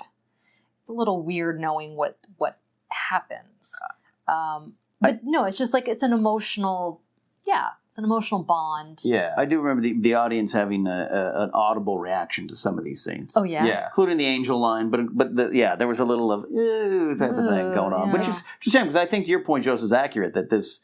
You just create an emotional connection that would grow over time. She's young too. He's young, you know. Yeah. Right. It is it creepy on paper? Yeah, if you want to think about it that way. Yeah. But as characters, Yeah, but it's not like he's just saying, like, you're sad and so cute. Like, right. I mean, Right. Not, it's a real, like, vulnerability and connection. Innocent. But I think there is a world where maybe if they're a little bit closer to the same age, we wouldn't have that distraction. Right. And now we get to just spend quality time with Sheev. That is best there. Terrence Stamp. Mm-hmm. Bow before Zod. Yes. Don't kneel, just bow before Zod.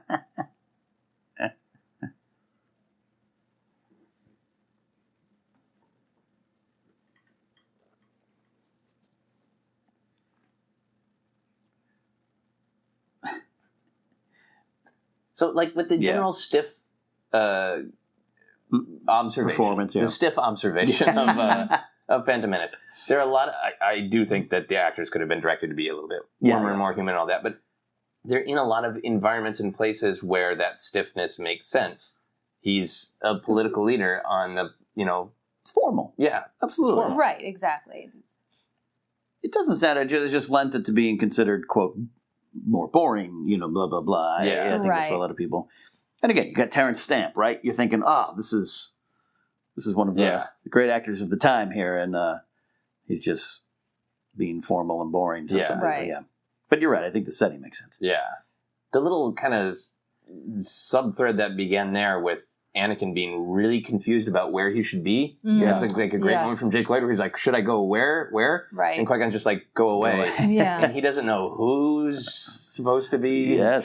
He thought he was going with Qui-Gon, but he's immediately shunted away from Qui-Gon. Right. I love how cold and weird and alienating coming to Coruscant is. Yeah. Because it just does set him on his path of being legitimately angry. Not knowing where to belong. Yeah. Yeah, he just left his mother, and now he's being kind of...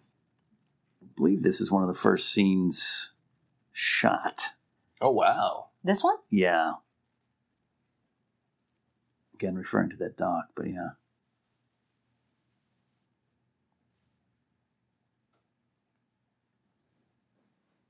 Another awesome outfit. Incredible.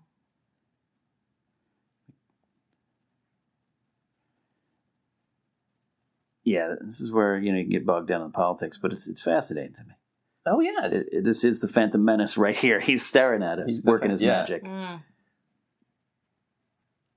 and the idea of casting aside the politics. Look how it's done in Game of Thrones. Imagine this scene with Baelish right now talking to Sansa. Yeah, good stuff. Same concept, right? That's one of my favorite lines. The way he delivers that, you could call. Yeah.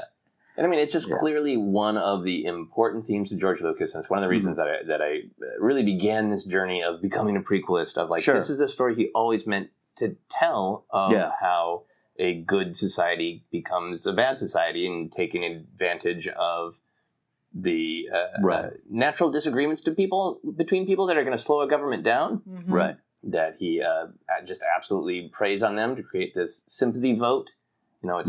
It's not an accident that it's Naboo that is being caught in this trap, because that's where he's from, so he knows he's going to get the sympathy vote. Right. Like, just like an actual, a lot of interesting things. Yeah. Oh, boy. Yes, here we go. Here we go. Jarl Poof, Opal Rancisis in one shot. Oh, my goodness. And CGI Yoda has been placed in the Blu-ray. Yes, that was jarring for me.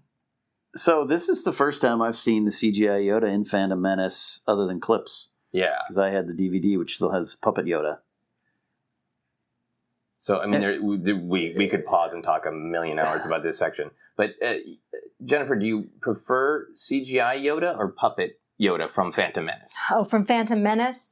Now that I'm looking at it again, I feel like I actually do like CGI Yoda better than the puppet they used. I love Puppet Yoda, obviously, from the original trilogy. Oh, yes. That's without a doubt. That's insanity. Yes, of course. But and Last Jedi. Last Jedi, thank you. But this... Poof dance. Look at that neck. Yeah. And Yaddle. Yeah. Oh, and Diva Blaba? Yeah. Mm-hmm. Keenan's master, right? It works watching it now. It does, it doesn't works it? now. The puppet, they younged him up.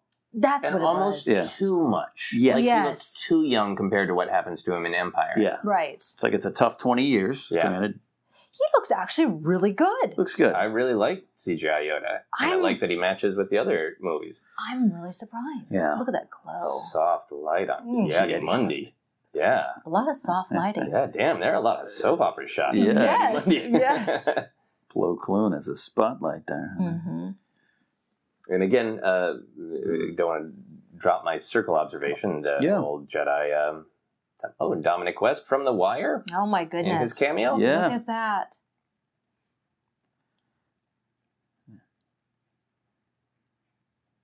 It's just amazing to just see him. I mean, from one of the greatest television shows ever made, Yes. in my opinion, The Wire. Just see him chilling as a Coruscant guard. Yeah.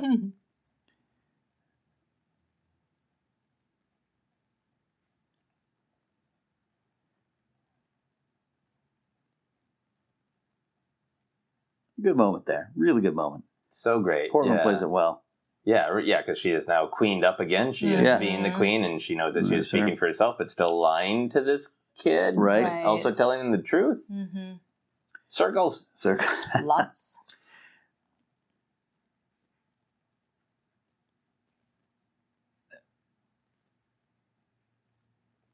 Now, is Ameida's there, right? I can't remember. Yeah. Ameida's there. It is Sly Moore. Sly Moore is there now, yet, I don't yes. think, but we'll see. correct. Jennifer, did you always like the Senate design? This is always one of the things I loved. I did. I Mhm. did. It made sense visually. It was beautiful to look at. Yeah. Now, it's a different Mos Espa actor, right, than what eventually... Oh, I don't know that. I think in Attack yeah. the Clones, they change it up. A different person plays the Chagrian. Yeah, and then eventually voiced by Stephen Stanton in the Clone Wars. Mm. Oh, cool. Yeah, and I think a fun thing that is overlooked or an interesting thing to make the political story pop is that the Trade Federation is there. That's not the representatives from Cato Neimoidia. Yeah. That's like if Amazon Prime had a senator. It's a good way to look. Yes, You know? that's the way to look that's a at good way it. to describe it. And that's why, like, the Jedi are a little concerned. That's the flaws that Palpatine is playing on. The Amazon Prime warriors are out in Yeah. the field blockading things. Darn, so great there. Mhm. This is pure Shakespeare, and he's a Yes. Shakespearean actor, literally, Yeah. and he knows exactly those rhythms he's playing on that lean in and literally whispering in the air. Yeah. I never mentioned, but him and Dirty Rotten Scoundrels in his tiny part as the butler for Michael Caine is great. Yeah. Just welcome to hell.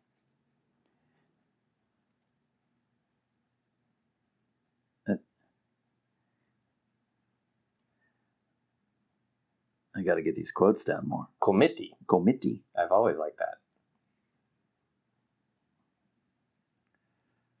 Mm-hmm.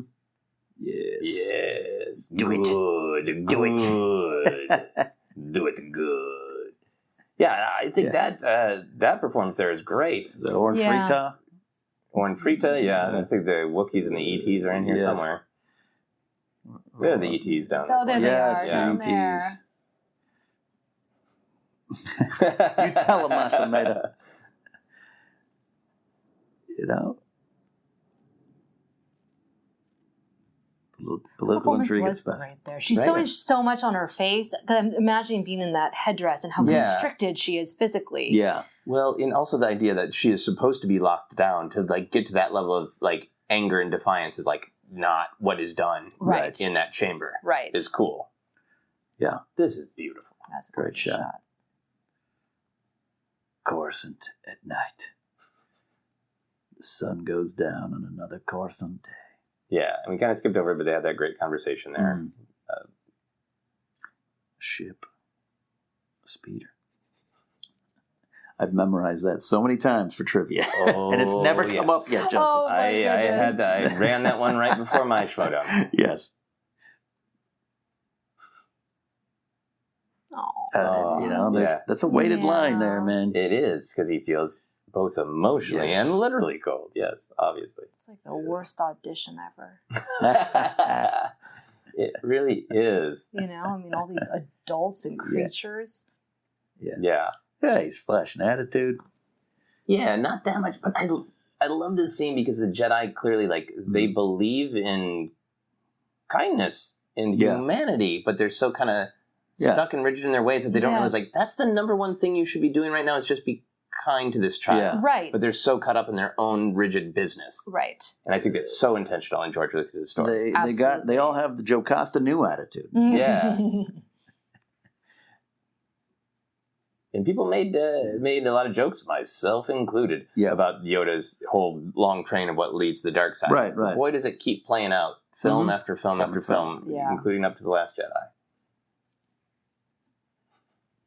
It's always fascinating because of that line. I think it popped up in the trailer, and then in the South Park movie, they had parodied that, and they got a lot of like praise for that. Like, oh, it's funny you're making fun of something. And they didn't know at the time that Jar Jar would be a joke. Oh, wow. Or that they thought the movie was going to kill and everyone, and so they just we softened the trailer and put it in with. I think the chef says it. The chef says, "You should be going to die." I forget the moment. Someone out there will remind me. It's definitely. I remember working at Kinko's, and we would say whenever somebody got in trouble, "You some people gonna get fired?" Sure, you do.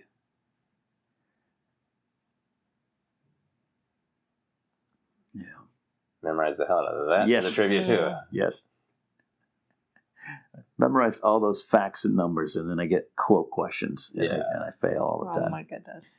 So Bail Antilles. That's pretty much just Lucas just proving those names are common, Those right? names are common. Both the first name and the last It name. is Eddard and Rickon from Game of Thrones. Appear many times, and Brandon.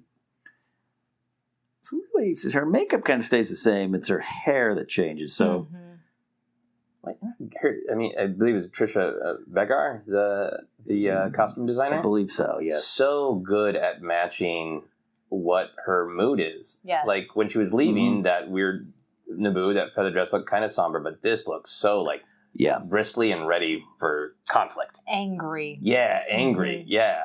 If you guys are there reading the Poe Dameron comic in the mid-20s of the issues, I think they're at issue 24 at the time of this recording, Leia has her mother's dresses. Oh. And it's interesting. And wears one of them. Oh, that's really cool. It's also interesting. Oh, sorry, go ahead. No, I was just saying, in the Freemaker Adventures, they also stumble upon a museum where they see Queen Amidala's dresses. Oh, yeah, it's really cool. That's so great. The Return of the Kyber Crystal. And then, I love that. Sorry. I love it. Battlefront 2, you go down in the little alcoves there, and they have pictures of Padme up, and they have other queens. It's fun. That's cool. I mean, Yoda, they really did a good job putting Yoda back in. Look at that ear. The light in his eyes. You couldn't tell me that ear's not real. Yeah, it looks very real. It's chewy. Yeah.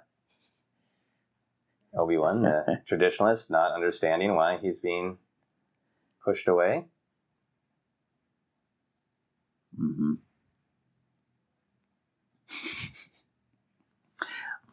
I mean, Mace is on it, man. He knows what's going to happen. Yeah. He's too right too many times. Yeah, it is possible that Mace has seen his whole future. Yes. Yes. It's fun to imagine that. Yeah.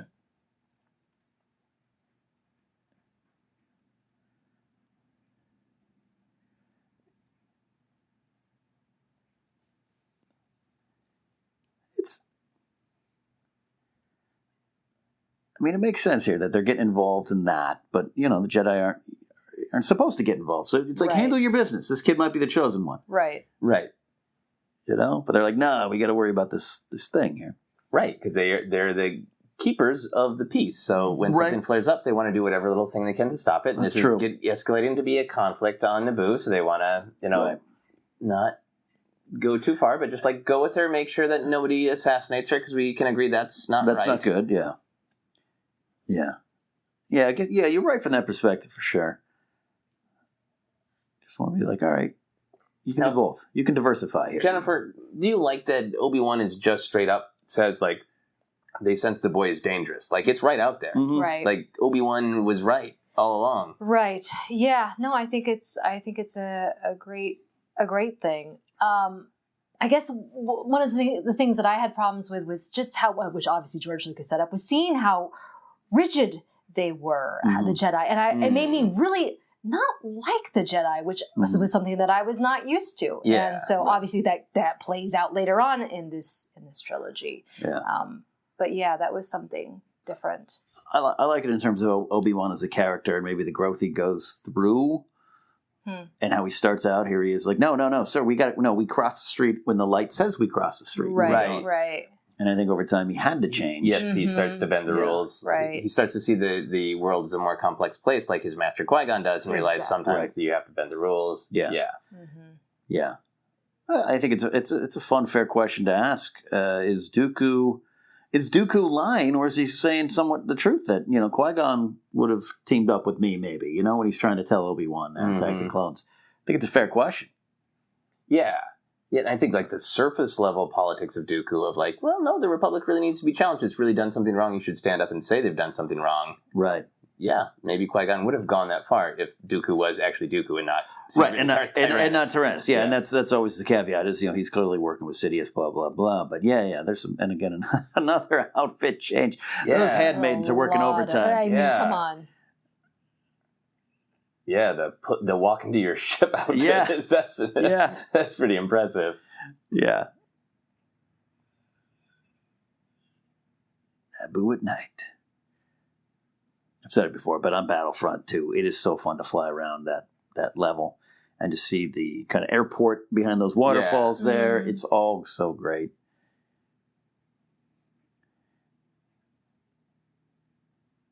Now, we all, of course, know who this is, and we know Sidious, blah, blah, blah. I would have loved to have seen or been around someone who maybe younger, who didn't know, was like, hey, or who had a, like, is it that old guy? Is it the same guy as it's Padme's friend? Yeah.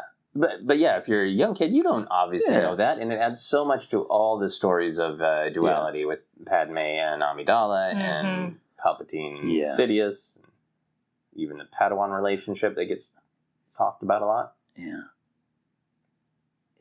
So that's Kira. Kira's off to her all right in the background there.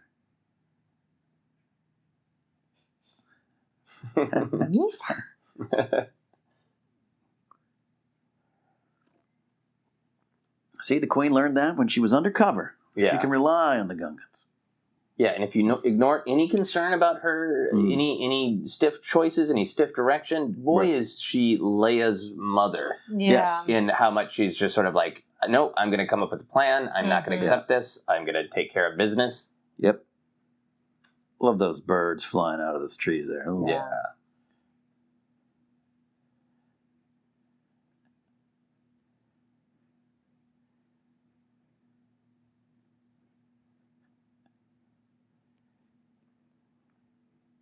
That's your point. But they're here. But you're here. Yeah. And see there, and I love the debate, and it's raged up in the comics. It comes up a lot now in the modern Marvel comics of, then why did the Jedi take rank? Why did they immediately take command positions in this army? And I get it. You're so right, Joseph. They're guardians of the peace, so I think they had to get involved. But here, they're very clearly kind of hey, we can protect you. We can't fight a war for you. We can't get involved. Well, yeah, and it's one of the things that did bother me the most about Phantom Menace, because Jennifer, I was in the same place of like Jedi at their height, running around being true heroes. Like, oh no, they're mean to children and refuse to take action. Yes. And there's a part of me that does want to see that, and maybe we will with the Old Republic, but I think it is so much George's vision that organization can corrupt, and that they have all these ideals, but they're so tentative about when to act. And then that starts to have great rhythm about Rogue One. Right. And why we love Raditz, because he's the one who slaps that fish hand down and says no, you know? Right. And obviously all the actual main heroes of Rogue One. But, you know, so much courses through Star Wars about when to act on your convictions. And now in the big picture of Star Wars, I love that the Phantom Menace starts already with all of these organizations kind of having corrupted people's willingness to act. Right. Because they're they're used to the stasis of peace. Right. And that's always harder to act when there's already peace. And be the first one to make a ripple in the water. Yeah, when you say, hey, don't worry, we got it here, Good point. It's a little dog or whatever that creature was. What's that? All right, so this sequence is probably one of my least favorites in terms of execution. And I think something like this is where Portman can get some criticism that's maybe, right here. Yeah.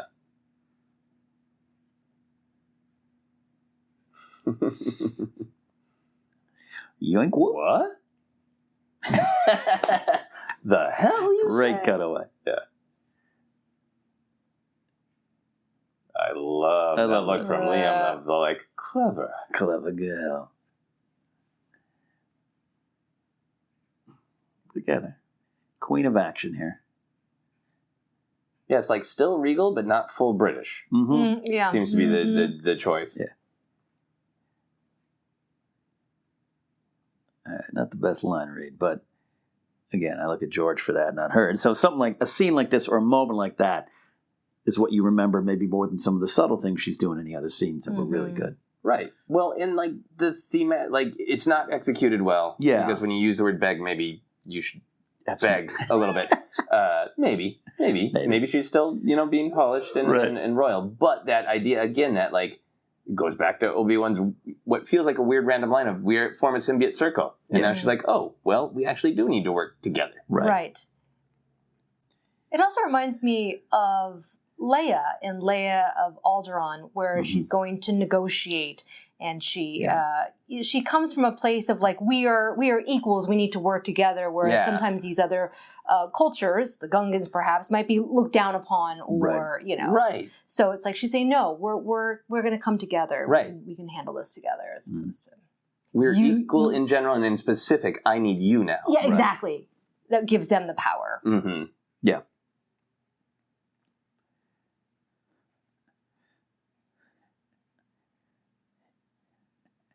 I still feel for Ray Park, who, with his high-pitched accent, thought he was going to be the voice. Similar to David Prowse. A proud tradition of Darth. Yeah. Think that they're going to get to do their own. Look at that big, clunky, practical speeder. Mm-hmm. Reminds me a little bit of Two Towers, or actually Return of the King, where throw here and come back. They're like, yeah, we didn't get that many people to come help us. Sorry.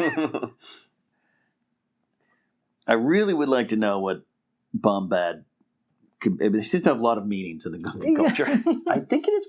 I want to think it's pretty consistently badass. Badass? Is that what it is? You're a Bombad general. You're going to be a badass general. Like Jedi are Bombad. Jedi are badass. That's the way I've always interpreted it. I might be blind and seeing it the wrong way, but.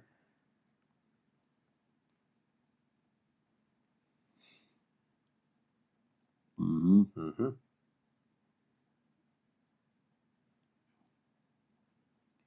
Good old diversion tactic. Mm-hmm.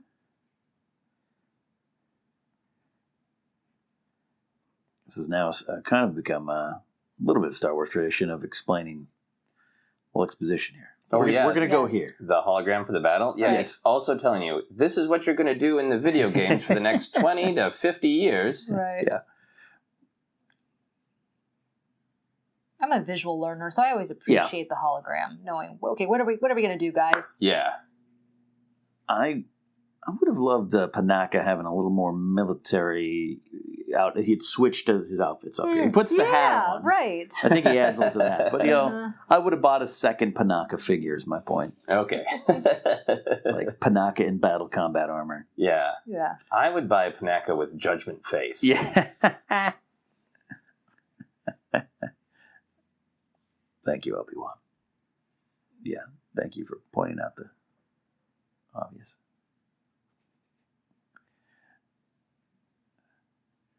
I love his little wobble. That little wobble. Like, what's going on? What's going on?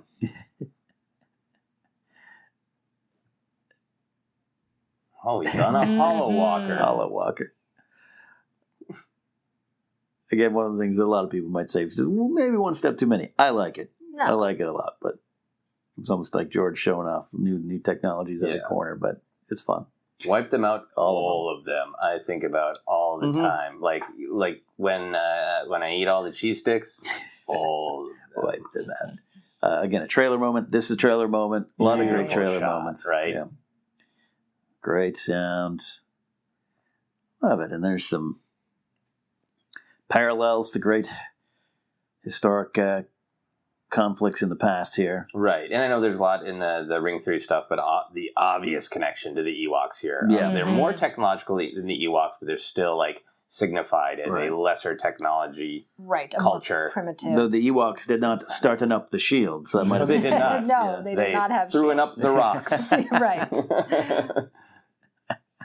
Steady. That's one of my favorite Jar Jar lines too. But Just trying to be a Bombad general. Yeah. Love the animals clearing out. Mm-hmm.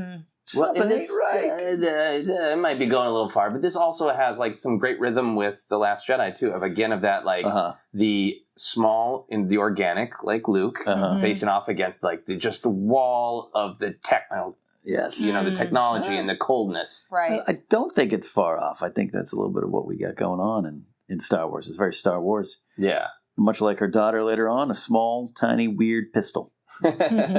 Yeah. Now, you could argue that they should have left them somewhere else already. Yes. That would have been a smart idea. Well, okay, all right, let's go down this path. Where would they have left him? Because everyone's involved. Yes. I don't know. This is true. Don't they have Gungan City? babysitters I don't or know. something? He could have made Obi-Wan watch him. I mean, look at poor Jake's just galloping along there. Right. I love that handmaidens are firing. They're in there. They're trained killers. They're trained killers. They're yeah. bodyguards, right? Yeah, Yes. they're trained killers. They're not. They're not your normal, handmaidens from Game of Thrones. There. Mm-hmm. I love Jake's little face. Okay, yeah, this is a lot of firing in the at middle things. of a blaster. Also, R2. design-wise, I love the pilots have their weird trench coats. It's so cool looking. It's so cumbersome to fly in, It though. would I'd be. want those off. I guess it's Too much fabric. I assume that it gets cold. It's cold in space, and that those excellently designed Naboo starfighters Yes. don't keep out the cold of space. a little drafty. Yeah, a little drafty up there. I mean, of all the places, Anakin. Oh, there's the Wilhelm scream. And yeah, some good Wilhelm screaming.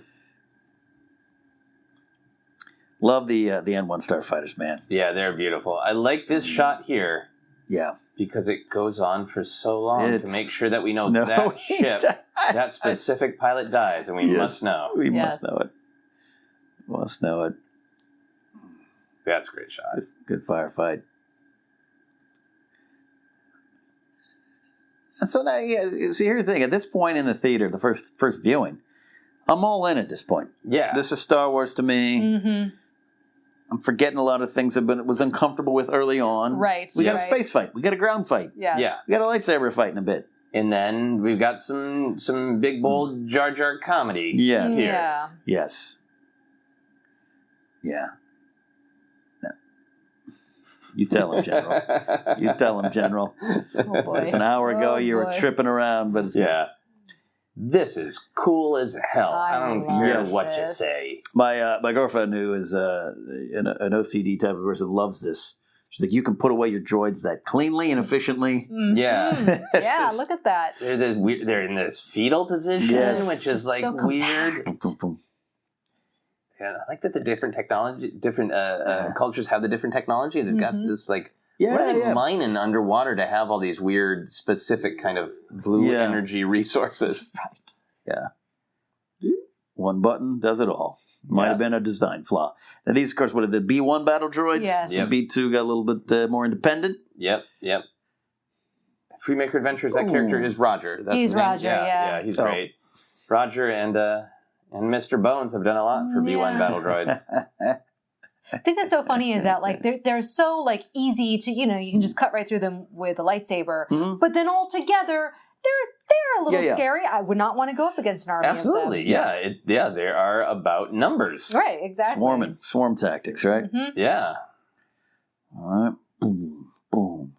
I mean, I immediately get drawn into this as Throw them Star Wars battle. There's some bad things in here. Like I said, the Jar Jar humor right here. But, Well, and yeah. Oh and my goodness! I was annoyed right there because it's like, why are you stealing Wicked's joke? yeah. That I was going to say. I was, That's there's some Star Wars, DNA there. Yeah, but continues with the ring theory, I guess. Yeah. Stay where you are in that starfighter, in the pilot. That's what I tell my Cockpit, daughter. yeah. Stay there. Don't go. All right. right. Now, Here we go. Pause for the coolness. Yes, Yeah. this is I when people were going nuts. That's right. We all knew this was Theater. coming because this shot was in the trailer, right? Yes. Yeah. Mm-hmm. I love Qui-Gon. We'll handle this. Oh, Oh, the this slow walk and the way Yeah. they take their robes off. Be still, my little Star Wars heart. Oh my! This was when I was like, okay, Yeah. the wait was worth it. Yeah. Duel of Fates, which Oh, the Love music. this. released as a music video back then. Yeah. Watch it on VH1 or MTV. Again, he wants to help. I know, but I was like, don't do anything. Ooh. Double-bladed Two lightsaber. blades. Whoa. Definitely something new for us there. Yeah. And now this fulfilled so many childhood fantasies and desires when I first saw it, and now adult fantasies and desires. And I love Lucas kind of saying, "Hey, man, these are Jedi at their peak. This is why you're getting a choreographed fight for sure. Right. But it's people at the best, at the top of the game. Yeah, and then once you go into kind of like the depth of it, like, well, Jedi who hadn't faced Sith like this in a long time, but obsessively trained for generations, Right. as though this day would happen. And then these are the two Jedi where like, oh, I'm glad we trained all these years. Yeah, yeah. Keep working on your training, kids. Practice makes perfect. I always wonder, what if it had hit him? And credits. And end of the whole trilogy. John Williams, how do you do it? The Force command to open the door with the debris. Yeah. Look at that. Yes. It's just chewing up the scenery, man, having fun. In that one simple line, like, I would have loved more Darth Maul like everyone, but that one simple line of at last we will reveal ourselves, at last we will have revenge. Mm-hmm. That really does play into, like, how fiercely angry he's like, oh, you idiots, I'm going to take it to you. Mm-hmm. Well, and the Maul comic, which is just 4 or 5 issues, his simmering rage and anger being pent up. Yeah. I have a purpose. Let me do it. Let me get to it. Let me kill. Yeah. I'm pressing R2, L1, use your grenades. Activate shields here. Ken's fingers are twitching, trying to play this in Battlefront. Mashing my X button. Autopilot up here. Oh, Annie. All right, Jennifer, in our ongoing Anakin critique. Yeah. Would you want of him to be more purposeful in the things he's doing in the space battle? To show he's a pilot? Yeah, because to me then it's just all by accident. I'll tell you what, if that was a young girl doing that whole sequence, people, and obviously people were upset at the time and still are upset at that sequence, but they would be freaking out how this is awful. Right. You know, she's a Mary Sue and so it just I have a lot of problems with it. For many reasons, obviously, because it felt like he's just almost like Jar Jar, just kind of fumbling around. Right? Now, and if he's so skilled, let's see it. Right. Now you said we were going to hear more about something yet. That was basically it. And like the pod racing, when people get on Rey's case, about the Mary Sue. Yeah, like how could she have learned how to be such a great pilot? How could she have learned how to fight so well? Well, we buy this with this kid who builds this incredible, rebuilds whatever C-3PO and is an incredible pod racer. We don't see him training. He just is. And we just buy it because it's a movie. Yeah, we just accepted a 9-year-old really knew a lot about technology, equipment, piloting, because he studied it, because he had nothing else to do. Right. Exactly like Rey, except for she's much older. Right. Much older, yeah. The difference is obviously we know, who Anakin turns into and what he becomes. So that's the end game. So we'll buy into it maybe a little bit easier. Or some people will buy into it. Yeah, same with Luke flying an X-Wing for the first time. Yes. To take down the Death Star. But he flew a T-16 Skyhopper. I feel like the same amount of buildup is given to all the characters. Exactly. That there is a logical reason stated for all of them. Yeah. Now them having ascension guns was something I had and maybe still have a problem with. It's a cool looking visual. There's fun stuff in here that makes me feel like my headcanon is that the Naboo are lying to themselves a little bit because they're like, we're peaceful, but we have ascension guns just in case. We're very peaceful, but it's coming up. We have the blaster hidden in the throne. I mean, we're peaceful, but however, don't worry about it. All right. This is so great to connect back to Empire that awesome fights happen in weird sort of generator areas. With no railings. Yes. Oh, my goodness. Yeah. The original trilogy has very little punching, kicking. Yes. And it is really cool that sort of actual martial combat starts to come into it. You have Luke's phantom kick on Tatooine on the skiff. Yes. But there's none. Han does a cool flip of the trooper, but there's a force jump, and I'm all right with it. Yeah, absolutely. Give me a force run. Maybe his force power's drained, and he has to recharge until he can press triangle again and get more force power. Exactly where I was going. God, that jump. This is just so kinetic. It's just so flowing. And this might be close to my single favorite part of the Phantom Menace, the interaction in the shield here. And their different choices. Yeah, the pent-up rage. Yeah. It's just the angry pacing and the just calmly thinking. And then and Obi-Wan's trying to emulate his master, but he can't quite make it. He's panicked. He's confused. He's fearful a little bit here. He's all those things. He's untrained. Fearful, maybe even a little excited. Yeah. Excited, not untrained, but unpolished. He's not polished at this point here. That is quite a whistle. I feel sorry for the Gungans on the shield creatures that have to walk 1 mile per hour while retreating, and everyone leaves them. Right. Like, get going. All right. Love it. All right. Do some good comedy to release those boomers. Yeah. Again. The noise is great. Yeah.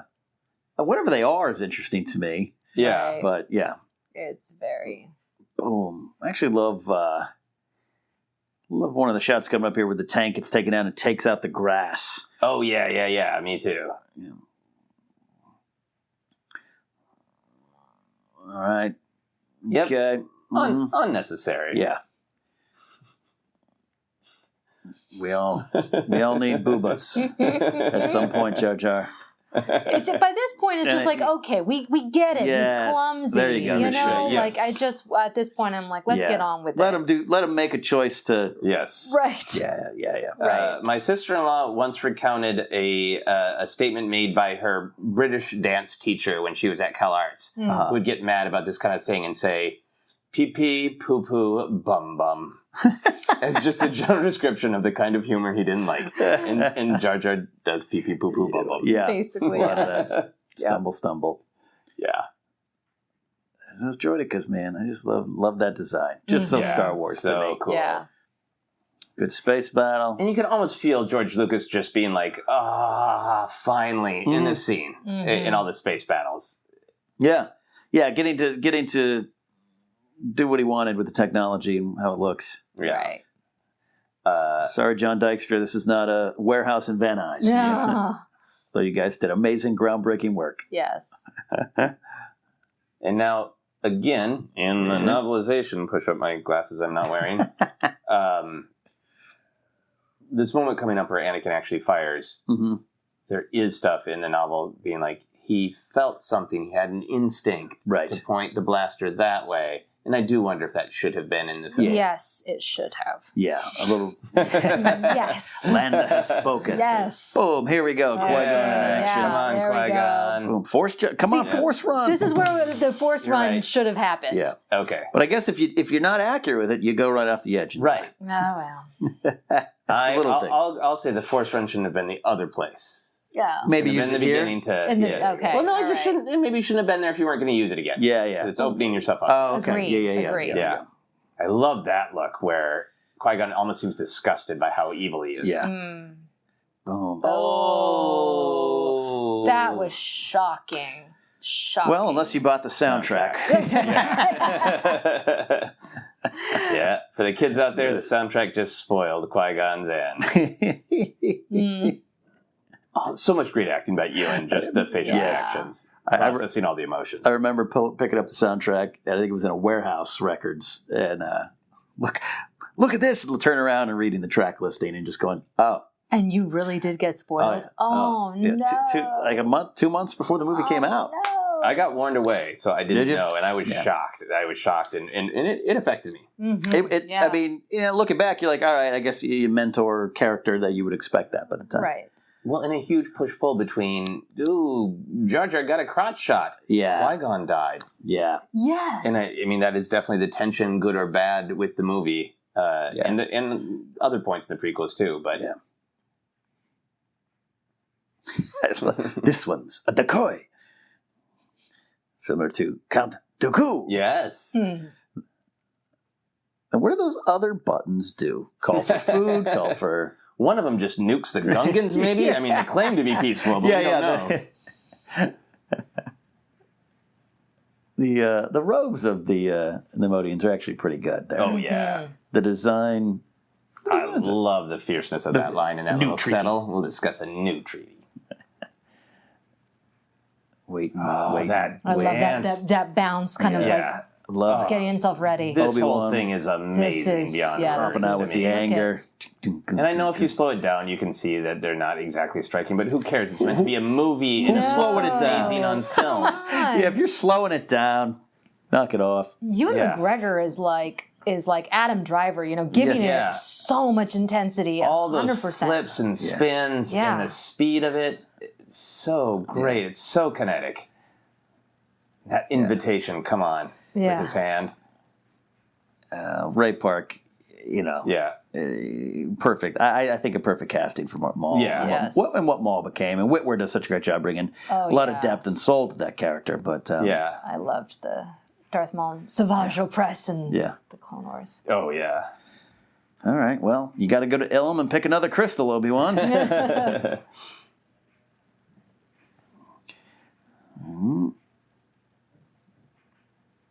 Shields are up. All right. Yeah, a little too accidental for me, but Right. Yeah, Yes. Yes. keeping it with the jackpot. keep it with the Star Wars tradition. If you hit one thing, everything else blows. But hey, Yep. Right. at least it's established as standard. I'm okay with that. I actually love that moment. The let's get out of here? No, just when the droid gets blown away by the exhaust. Oh, yeah, and then he just drives over a couple? Yeah. And I was happy to see a middle-aged woman Yes. looking back in 99. I'm like, cool. Yeah. That's different. Yeah. All right. Well, Okay. Now this is podcasting. I think that is a podcast. It is a actually. podcast. Yeah, right? It is a podcast. Yeah. Well, you know what? Here, Anakin's cocky. That's a part of his character. Yeah. Here we see it begin. Sure. Yep. He just killed a bunch of creatures, life forms. He's happy, but that's going to stay with him for the rest of his life. Now this is murder. Yeah.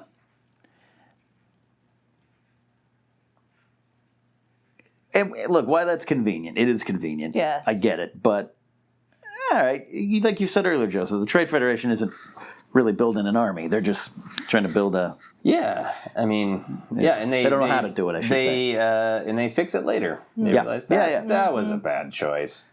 Yeah. Milk was a bad choice, and one automated control center was a bad choice. Love that, but Maul kind of really, what's up with that? Yeah. That force leap, awkward for me, but I can accept it. Yes. For the moment. Yeah. Yes. This is a whole thing of like, well, you speed it up, you lose a little bit of audience comprehension. Yeah. But I love that that Obi-Wan does something thoughtful. Yeah. You know, it's anger and hate versus calm and reasonable. So to Maul's death there at the time, were you guys in the camp of, what? They killed the coolest character? Is this another Boba Fett? Or satisfied at that moment? Where were you at? I was so satisfied because Obi-Wan won and it was so cool. I was bummed that earlier in the film we had not got much more than what we saw in the trailers in terms of exposition and character development. Exactly. Yeah, Jennifer? Yeah, it's the same thing. So I was glad when we saw him again in the Clone Wars.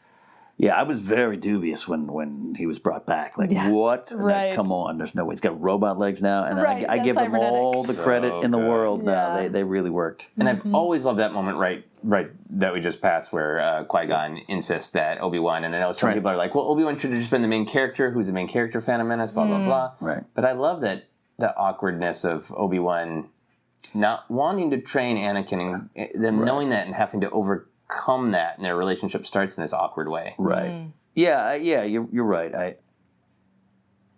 I like the idea of Obi-Wan being more the main character and not being Qui-Gon, but then Qui-Gon just is too good of a character. He is. And I'm glad he's there. All right, the Blue Royal Guards. Blue Royal Guards, and somewhere in here is not Mace Windu, right? Yeah.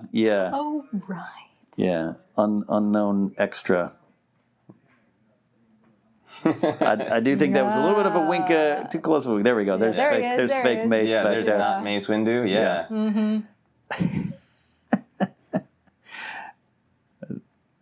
Have we ever officially got the story on Sam Jackson just couldn't fly out for the there's reshoots? Ben Burt. Yeah, There's I think Ben so, Burt. yeah. Yeah, I forget. You're right. Ben Burt there. And Rick McCallum. And oh my Oh gosh. my gosh. Rick McCallum. never was a weird noticed guy. that. Gosh.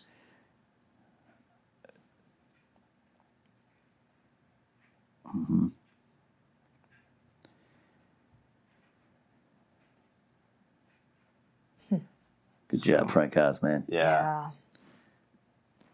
It's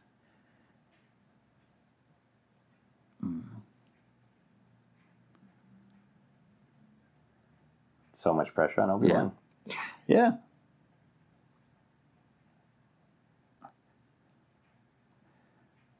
into the without. So great. Yeah, it's a moment for Obi-Wan. You know, a growth moment. Yeah. Whether or not he fully believes it at this time. Yeah. He's like, I'm gonna honor Qui-Gon by this. Yeah, it doesn't matter. I just promised Qui-Gon. And I also like that, like, normally there are Jedi trials, but you killed a Sith Lord, so you're good. You're a Jedi now. You're the first to do it in all thousands of years. You're good. Also, this, I was like, we're having a funeral scene. Right. Like you're talking about this whole duality with like, with fart jokes and then this. Yeah, and it's very similar corpse. to exactly. Burning of Anakin's armor. Mm-hmm. Yeah. No. I do like the ending though. I like when you're watching this scene right here, and them conferring. Yeah, it's checking in with all these pairs again. Yes. Yeah. And the shot of Sheev coming up. Finds destroyed. Yeah. Or the apprentice. And at the time was intriguing. That was good. Yep. And great then shot. we go with the and I think it's really great that it is the profile, which really connects him to Darth Sidious. If you're not an older person who already knows, and you're seeing this as your first Star Wars ever, and you're like, oh. All right. Here we go. Gungans having their day here. Here we go. Peace orb time. Mm-hmm. You see all I like the song. The song is okay. Yeah. The song is fine. It's grown on me. Especially if you're a Yub Nub fan like we are. Yeah, you know? exactly. It's grown on me is just like, it just has have a spirit of celebration. Like, it's like Mardi Gras almost. Yeah. Now this ending there, I remember even back in this, that he's in the Jedi and he's got the Padawan braid already. Look at it. I would have a debate with even people back at the time, 99, 2000, be like, look at this, yeah, it's happy, you got a peace orb, all this stuff, but you look at these characters and you know what's going to happen to them. There's an ominous undertone to what's going on here in these final shots. In the two scenes, hello there, even Peel. And just the two shots before this were all about doubt and uncertainty, and the movie is called The Phantom Menace. Right. And then everyone is celebrating, and that's great. And these two, communities are coming together. Right. But it's not okay. No. We get a circle here, another circular shape, right? Yep. Yeah. Is that is the dress that young Leia wears in Leia of Alderaan, right? I believe so. Yeah. And we got that smirk. Yeah. Yeah, connecting it all together. Throne room scene. But you look at these players and darkness is about to come across the land here for these characters. Right. Where I never fully liked the peace orb ending, but I think the undertones were there. Well, I mean, the connection, even, long before anybody had a ring theory or had the rest of the prequels to work with, Right. Talk about the Force Awakens, the connections between A New Hope were there. Yeah. With Anakin and Luke both coming from the same place. Mm-hmm. The pivotal battle where Anakin flew and blew something up, and then the celebratory ending. Yeah. Mm-hmm. There you go, Trisha Bigger, you're right. Yeah. So fun note, when I had bought the soundtrack, was spoiled by Qui-Gon. At the time when this movie came out, I worked a mid PM shift at my security job at the Northridge Mall, and me and the sergeant, who's actually a detective now for the sheriff department, a guy named Dan Welly, he big Star Wars fan too.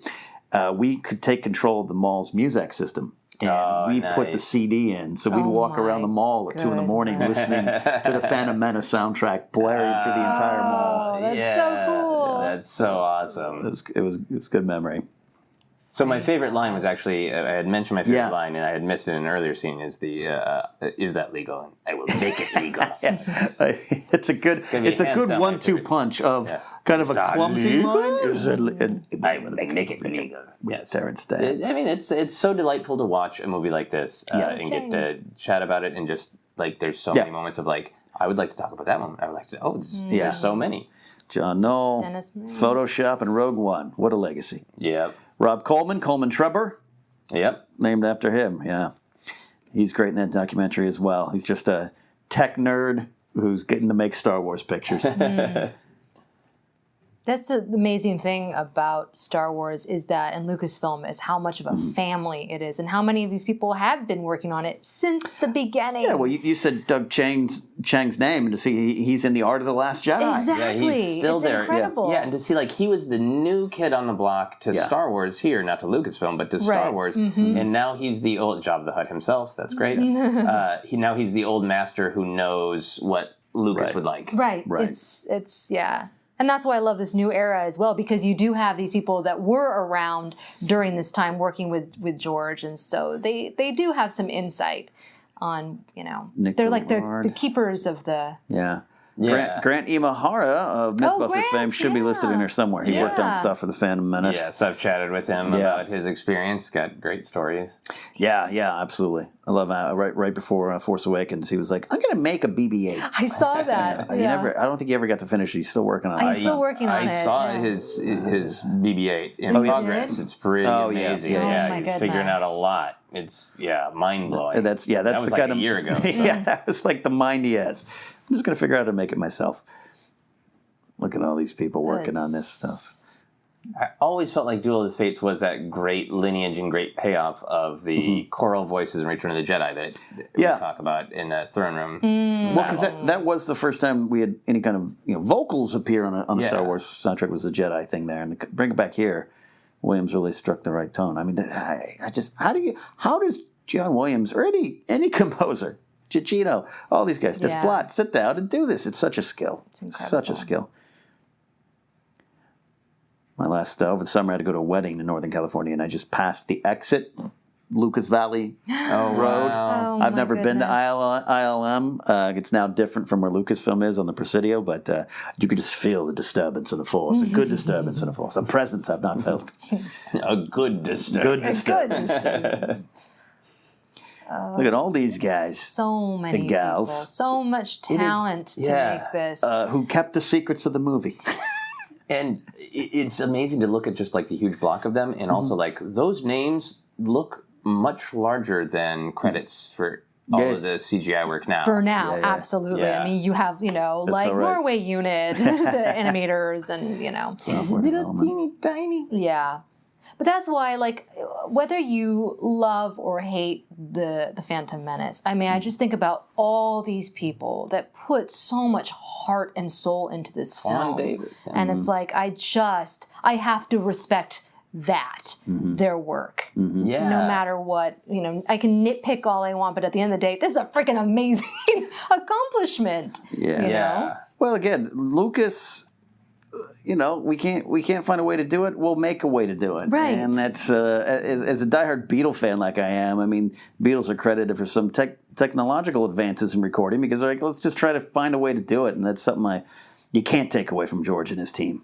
And Ahmed Best. I mean, he was a true pioneer doing motion capture. I mean, before Andy Serkis. And so, and he doesn't get enough credit. There is a clear line between Jar Jar Binks and Snoke. Okay, guys, thanks for watching along with us here. We're so happy that we finally got to do this, Joseph and Jennifer. This has been a long journey from burning Jar Jar in a video on YouTube, putting him in a blender, That's right, to appreciating the prequels. Yeah, and here we are. I feel like I got to experience the magic with 2 prequelists. Yeah. So that was exciting for me. Yeah. Did you feel the magic? Or was it like, come on, guys. Yes. I mean, no, there were so many great moments and themes that you guys pointed out that I probably just glossed over because I was too busy focusing on fart joke. Yeah. So. Look, by all means, there's things in it that we all don't like and still don't like and we'll always not like. But I love when you go back and watch it, and maybe hopefully you guys get to experience that with us. The connections are there beyond just like ring theory stuff,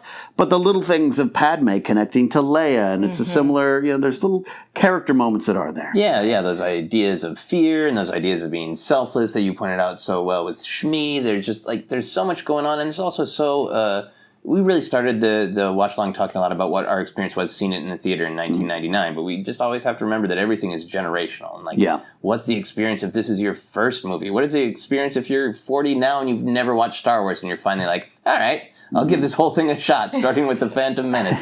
Wow. It all changes depending on how you see it. Right. And more than anything, I just think it's just a beautiful work of art by George Lucas with flaws, but it's so human. Yeah, absolutely. Here's a question as we close this out, and we've watched this, and we'll probably do more of these, and even our own time we'll be watching the prequels again. Jennifer, particularly, with your daughter, or if you're out there watching and you have a young child, do you sit them down and watch 1 through 6?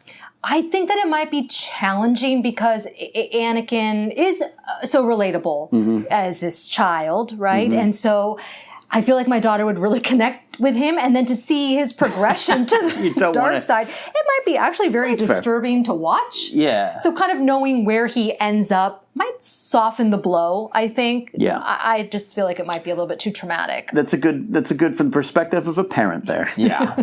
Yeah. Yeah, I don't know. We'll see. Joseph, would you recommend 1 through 6?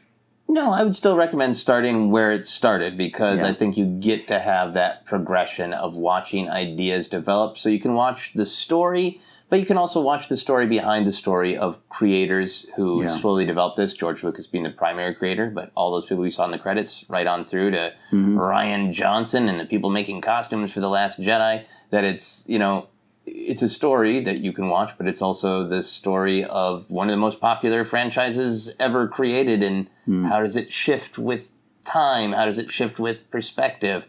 And I think that's a great thing for young people to watch, too, knowing that there's a story behind the story. And technology, too. Yeah. Technology, too. Yeah. It might seem weird to watch this now and then go watch models flying around in space in a warehouse in Van Nuys. Well, guys, we appreciate you joining us for this adventure. You can listen to us and catch us at the Force Center podcast feed, which can be followed on Twitter at Force Center Pod, on Facebook at Force Center Podcast. And this was originally made possible by our Patreon supporters. And Joseph, we do a lot of things over there we want everyone to check out. That's right. You can go to patreon.com/ForceCenter, and that really helps us keep going and keep growing as a podcast and more a friendly empire with dare we say with an emphasis on friendly, because one of the things that we really, really do like is that I think we are really creating a community of people who look at Star Wars the same way, where they're willing to criticize it, willing to point out the flaws, laugh about the flaws, but in general just want to celebrate what a big, fun, weird, exciting thing that Star Wars is. Absolutely. And Jennifer, you always have great Star Wars t-shirts. Thank you. And we have great Star Wars t-shirts, too, at tpublic.com/user/ForceCenter. That's right. Segue. Hashtag Prequelist. You can grab your Force Center t-shirt as well. Yeah. Get an I Heart Murder Bear shirt. Yeah. Yes, right for up the your Ewok alley. lovers. All right, guys, that is it. So for Joseph Scrimshaw,